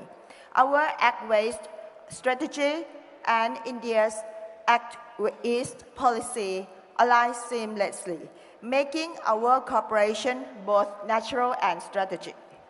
This momentum was reaffirmed during the official visit of His Excellency Prime Minister Narendra Modi to Thailand in April this year, when both sides elevated the bilateral relationship into a strategic partnership.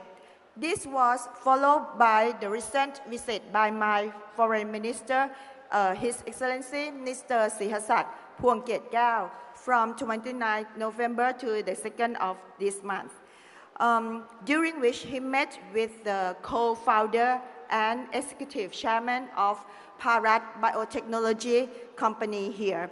And we explore the potential collaboration such as positioning Thailand as a vaccine manufacturing and distribution hub for the Southeast Asian market. And actually, Bharat Biotech Company already have trial his vaccine, chikungunya vaccine in Thailand, and it's very successfully done. And I hope that Thailand gonna be the first manufacturing hub for this chikungunya vaccine of the Bharat Biotech Company. And As I mentioned about this development, it will undoubtedly energize our efforts to expand cooperation across all sectors, while also supporting Telangana's ambition to emerge as a major global investment hub, reflected in the state's impressive 10.1 GDP growth, as Honorable Minister has already mentioned. Telangana's strength in IT, biotechnology, pharmaceuticals, food processing, advanced manufacturing, and even world-class tourism, as I have seen by myself, by my own eyes, yesterday and today, as well as it has been showcased during this year's Miss World pageant, in which Miss Opal Suchata from Thailand was elected, highlight the state's dynamic potential. And Thailand also sees vast opportunities in food, culture, cinema, and creative industries. As for food, Nara Thai restaurant runs by Aditya Bela Group, which already have 2 outlets in Mumbai and recently just opened the new one in Delhi, will open its chain in Hyderabad by the end of this month. So now you can enjoy Thai food at home. And Thailand remains a favorite filming destination for Indian producers, and with Tollywood's dynamic film ecosystem, we can further expand joint productions and film school exchanges, and also youth and sport programs. In the hospitality sector, one of Thailand's strongest assets, we stand ready to partner with Telangana to craft new tourism circuits that celebrate our shared history and showcase the rich cultural traditions that connect our peoples. Ultimately, ASEAN-India cooperation is a story of shared growth and shared prosperity. Frameworks such as ASEAN-India Free Trade Area and ATICA provide a solid foundations for expanding trade and investment. For Thailand in particular, we have MOU on trade and investment with the government of Telangana signed on the 11 April 2022, serve as a practical mechanism for driving forward mutually beneficial initiative. I'm confident that today's dialogue will open new pathways linking our industries and businesses and, of course, our people. Thailand remains firmly committed to deepening its partnership with Telangana. And thank you everyone once again for your warm hospitality, and I look forward to enhanced cooperation and many fruitful outcomes from this summit. Thank you, Dhanyawad, Khop kun ka. Thank you, Your Excellency, for very detailed comments about what the investments have been going on, what the collaboration has been. I think it was very useful, so thank you so much. I now request His Excellency, Mr. Edgar Phang, Consul General of Singapore, to please give his comments. Thank you.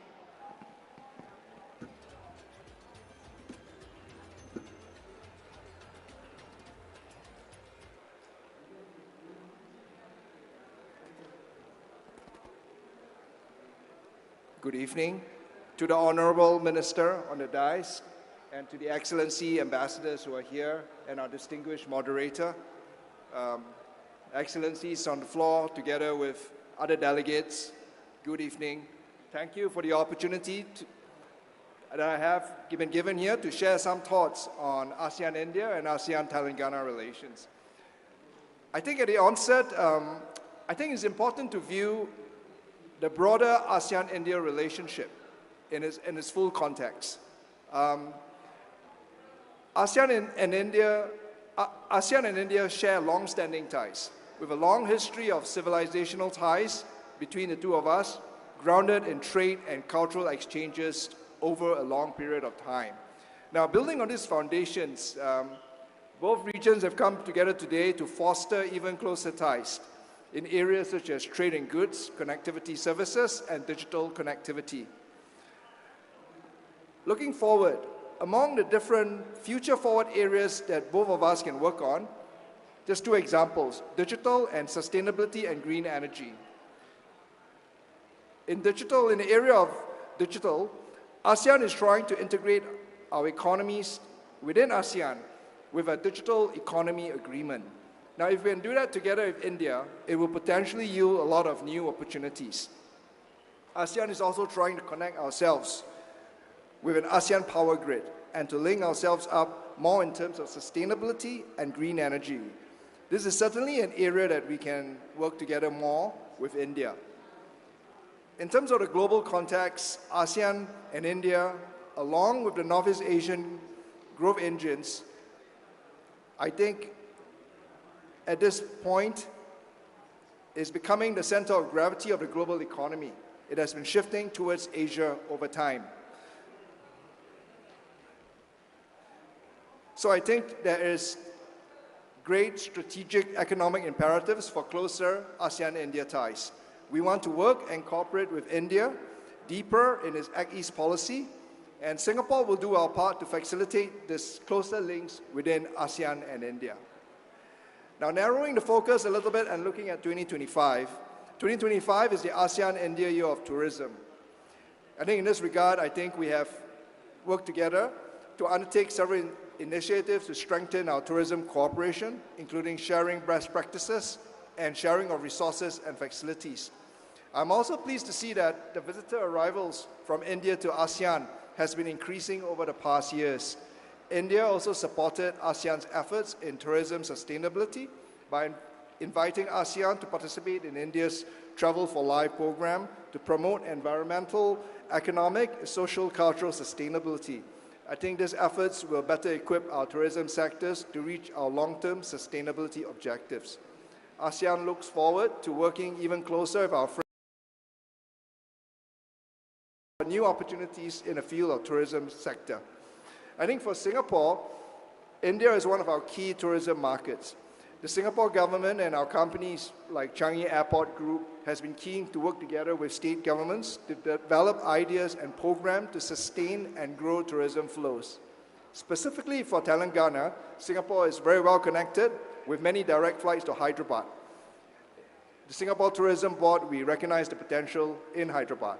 In 2024, the Singapore Tourism Board brought more than 50 Singapore companies to Hyderabad for business networking opportunities, attracting over 200 local participants in B2B engagements.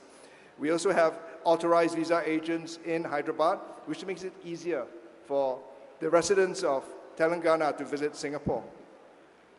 We hope to continue strengthening our ASEAN-India supply chain integration in many areas, especially as we adapt in this heightened period of uncertainty. One area is technology, for which Telangana is one of the leading Indian states. Now, under the digital economy, the Reserve Bank of India has joined the Phase 4 of ASEAN's Project Nexus in July 2024. This will improve the cost, speed, access, and transparency of cross-border payments. So we welcome India's participation in ASEAN digital economy as ASEAN works to conclude negotiations on our digital economy framework agreement. So I think both areas can also explore many other new areas such as food processing and manufacturing, which could boost investments in Telangana and contribute to overall economic growth in both our regions. I'd just like to end on a note by congratulating the Telangana government for the successful conduct of the Telangana Rising Summit. Thank you. Thank you, His Excellency Mr. Pang. Again, mentioning key areas like green technology, tourism, digital services. I think there's a lot of collaboration with Singapore from this region. So that was very useful that you highlighted that. I now ask Mr. Pham Son Chao, MD CEO, Win Technologies, Win Group Asia Operations, to please speak to the audience.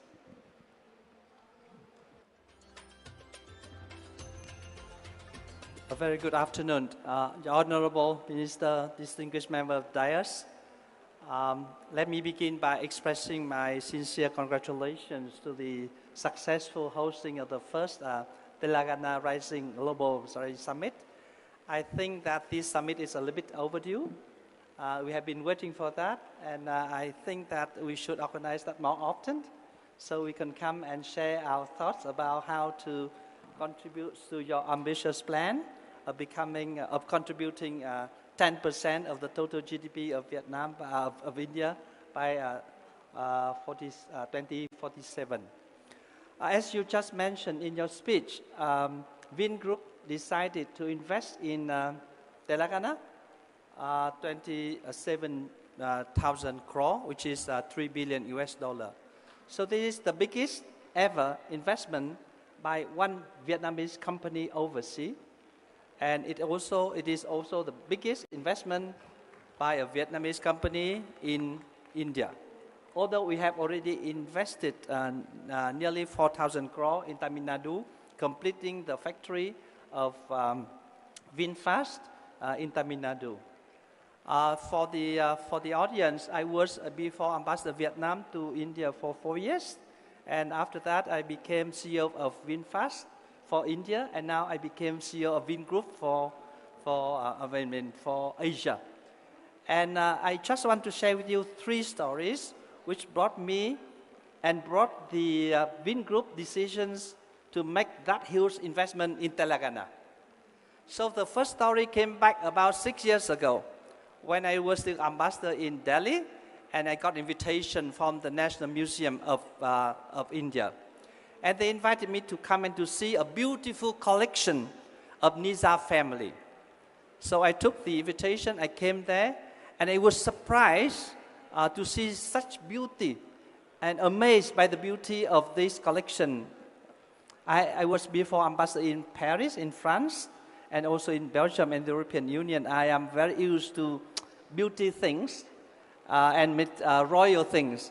So I was amazed. And after that, I left a very beautiful letter to the museum saying that it is beautiful. And then the family of Mr. Nizar contacted me. And since then, the story of my better understanding of Nizar family and of Hyderabad started. Telangana started. And then we increased our exchanges. And then we decided that, Mr. Sultan Nizam, once upon a time, was the richest man in the world, even richer than Rockefeller in 2030. At that time, he had $2 billion US, equivalent to nearly 300 billion US today. So with that narrative, I started attracting my people from Vietnam to learn about Telangana and Hyderabad. So this is the first story. The second story, during my visit to the statue Buddha in the Hun Sen Sagar Lake, I learned that statue, at first attempt of installation, it fell into the water. And then it took 2 years for the government of Telangana to be able to take it up and install it. And it's one piece of rock. And we come from a Buddhist country. So we think, we like to travel to Bihar and in order to see the place where Lord Buddha got enlightened. And also we went to Nepal, the ambassador of Nepal was here, where Lord Buddha was born. So I think that this is another narrative for the Buddhist believer like Vietnamese people. So I spread the news again, and people start thinking about, Buddha in the past, he suffered too much. And now even when he became a stockroad, and he also suffered, he could not get installed at one attempt. So that kind of narrative continued to attract Buddhists coming into this part. And then we decided that, I said that I need to work something, and finally I made it. I made a direct flight between Hyderabad and Ho Chi Minh City, and Hyderabad and Hanoi. And now we just joined Singapore Airlines, Malaysia Airlines, and Thai Airways to become the 4th country in Southeast Asia to ensure the connectivity by air between Hyderabad and the 2 cities in Vietnam. And the third story came when we have a pandemic, and at that time every country was isolated, and we badly need vaccine. And then we know about Bharat technology, Ambassador Thai just mentioned, and I decided to invite both Mr. Krishna Sula and his spouse, Shusha Krishna, to came to my residence, have a nice party, and we decided to ask the government of India to allow us to buy co-vaccines from them. And with a special permit from the government of India, we got some vaccine and we were able to cure some of our COVID victims. And then it's another chapter open. So we start working on pharmaceutical. So we grow a lot of herbs, and that herbs are very good for production of pharmacy here. So we start working, and we invite to go to Vietnam to strengthen that cooperation. So that story, that mishap, allow us to know each other, to understand each other, and from there we start the cooperation in medical and pharmaceutical. And finally, I think we have visited the beautiful city of Hyderabad. I was before ambassador to UNESCO and deputy chief of the executive council of UNESCO. I like traveling. I have covered 27 out of 38 state and union territory in India. I love many UNESCO sites, and 1,000-pillar temple is one of my favorite.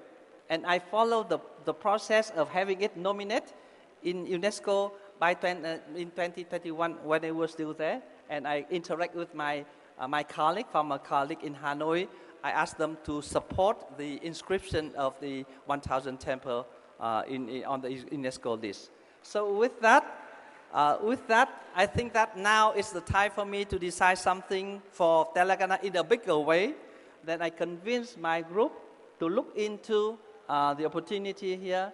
And here today, we are able to sign a most comprehensive agreement with one single state, overseas, apart Vietnam, in order to develop everything, ranging from a very big smart city to we also launched the taxi fleet.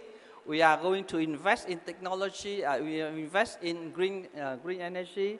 We are going to invest also in hospital, in school and university, in uni, and also in green charger, in order to make a very green city in Hyderabad and in Telangana, because we want to preserve the beauty of this land, a blending of different religions, Muslim, Buddhist, Hindu, and also the blending of different architecture from Turkish, from Persian, and also from the modern arts. So with that, I would like to share the very specific story from Vingroup, which is the biggest conglomerate in Vietnam, which is considered like Tata and Adani combined in Vietnam.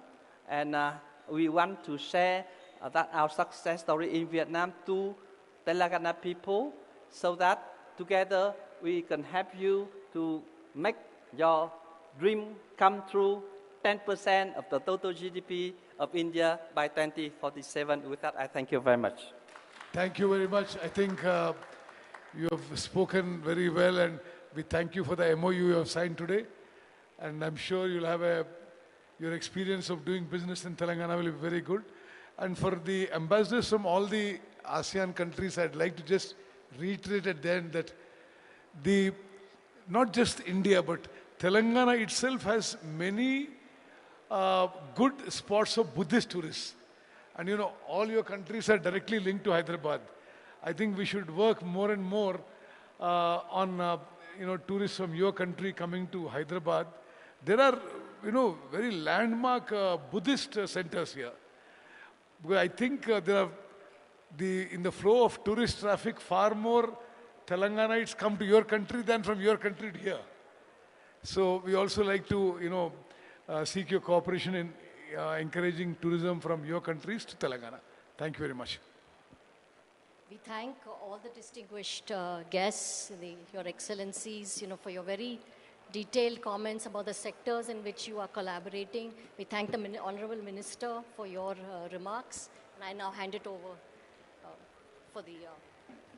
Thank you so much, everyone present on stage, for all your valuable insights and inputs. Thank you so much for being here on stage. And now I request Uttam Reddy Garu to felicitate our panelists here on stage. Firstly, His Excellency, Mr. Muzaffar Shah bin Mustafa, High Commissioner of Malaysia to India.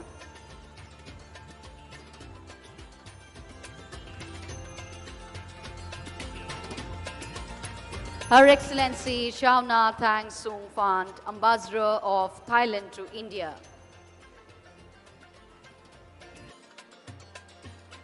His Excellency Mr. Edgar Pang, Consul General of Singapore.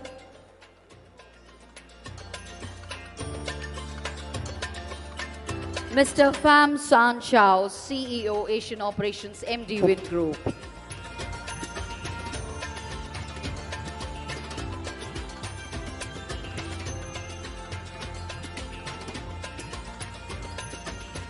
Indeed, the discussion was very precious because every word that they said truly means a lot. Especially this collaboration is just not about economic growth, it is about people. It's about young entrepreneurs finding their platform, shared solutions, investors identifying transformative ideas, cultures coming together. It's a partnership which is totally built on trust, built on innovation, and that promises progress for all of us. So ladies and gentlemen, that's all for this evening. And we end this evening session, our panel discussion, our collaboration and partnering of Telangana with the ASEAN Tigers. Hoping to see you all with the same vibrant faces to learn, explore and share many more such meaningful collaborations tomorrow, exactly at the same venue here. Please join us as we celebrate the Telangana Rising Global Summit 2025 here in the Bharat Future City. See you all tomorrow, and we shall start our sessions tomorrow, 10 a.m. sharp in the morning. Hoping to see you all soon. Thank you. Good night. Have a great evening.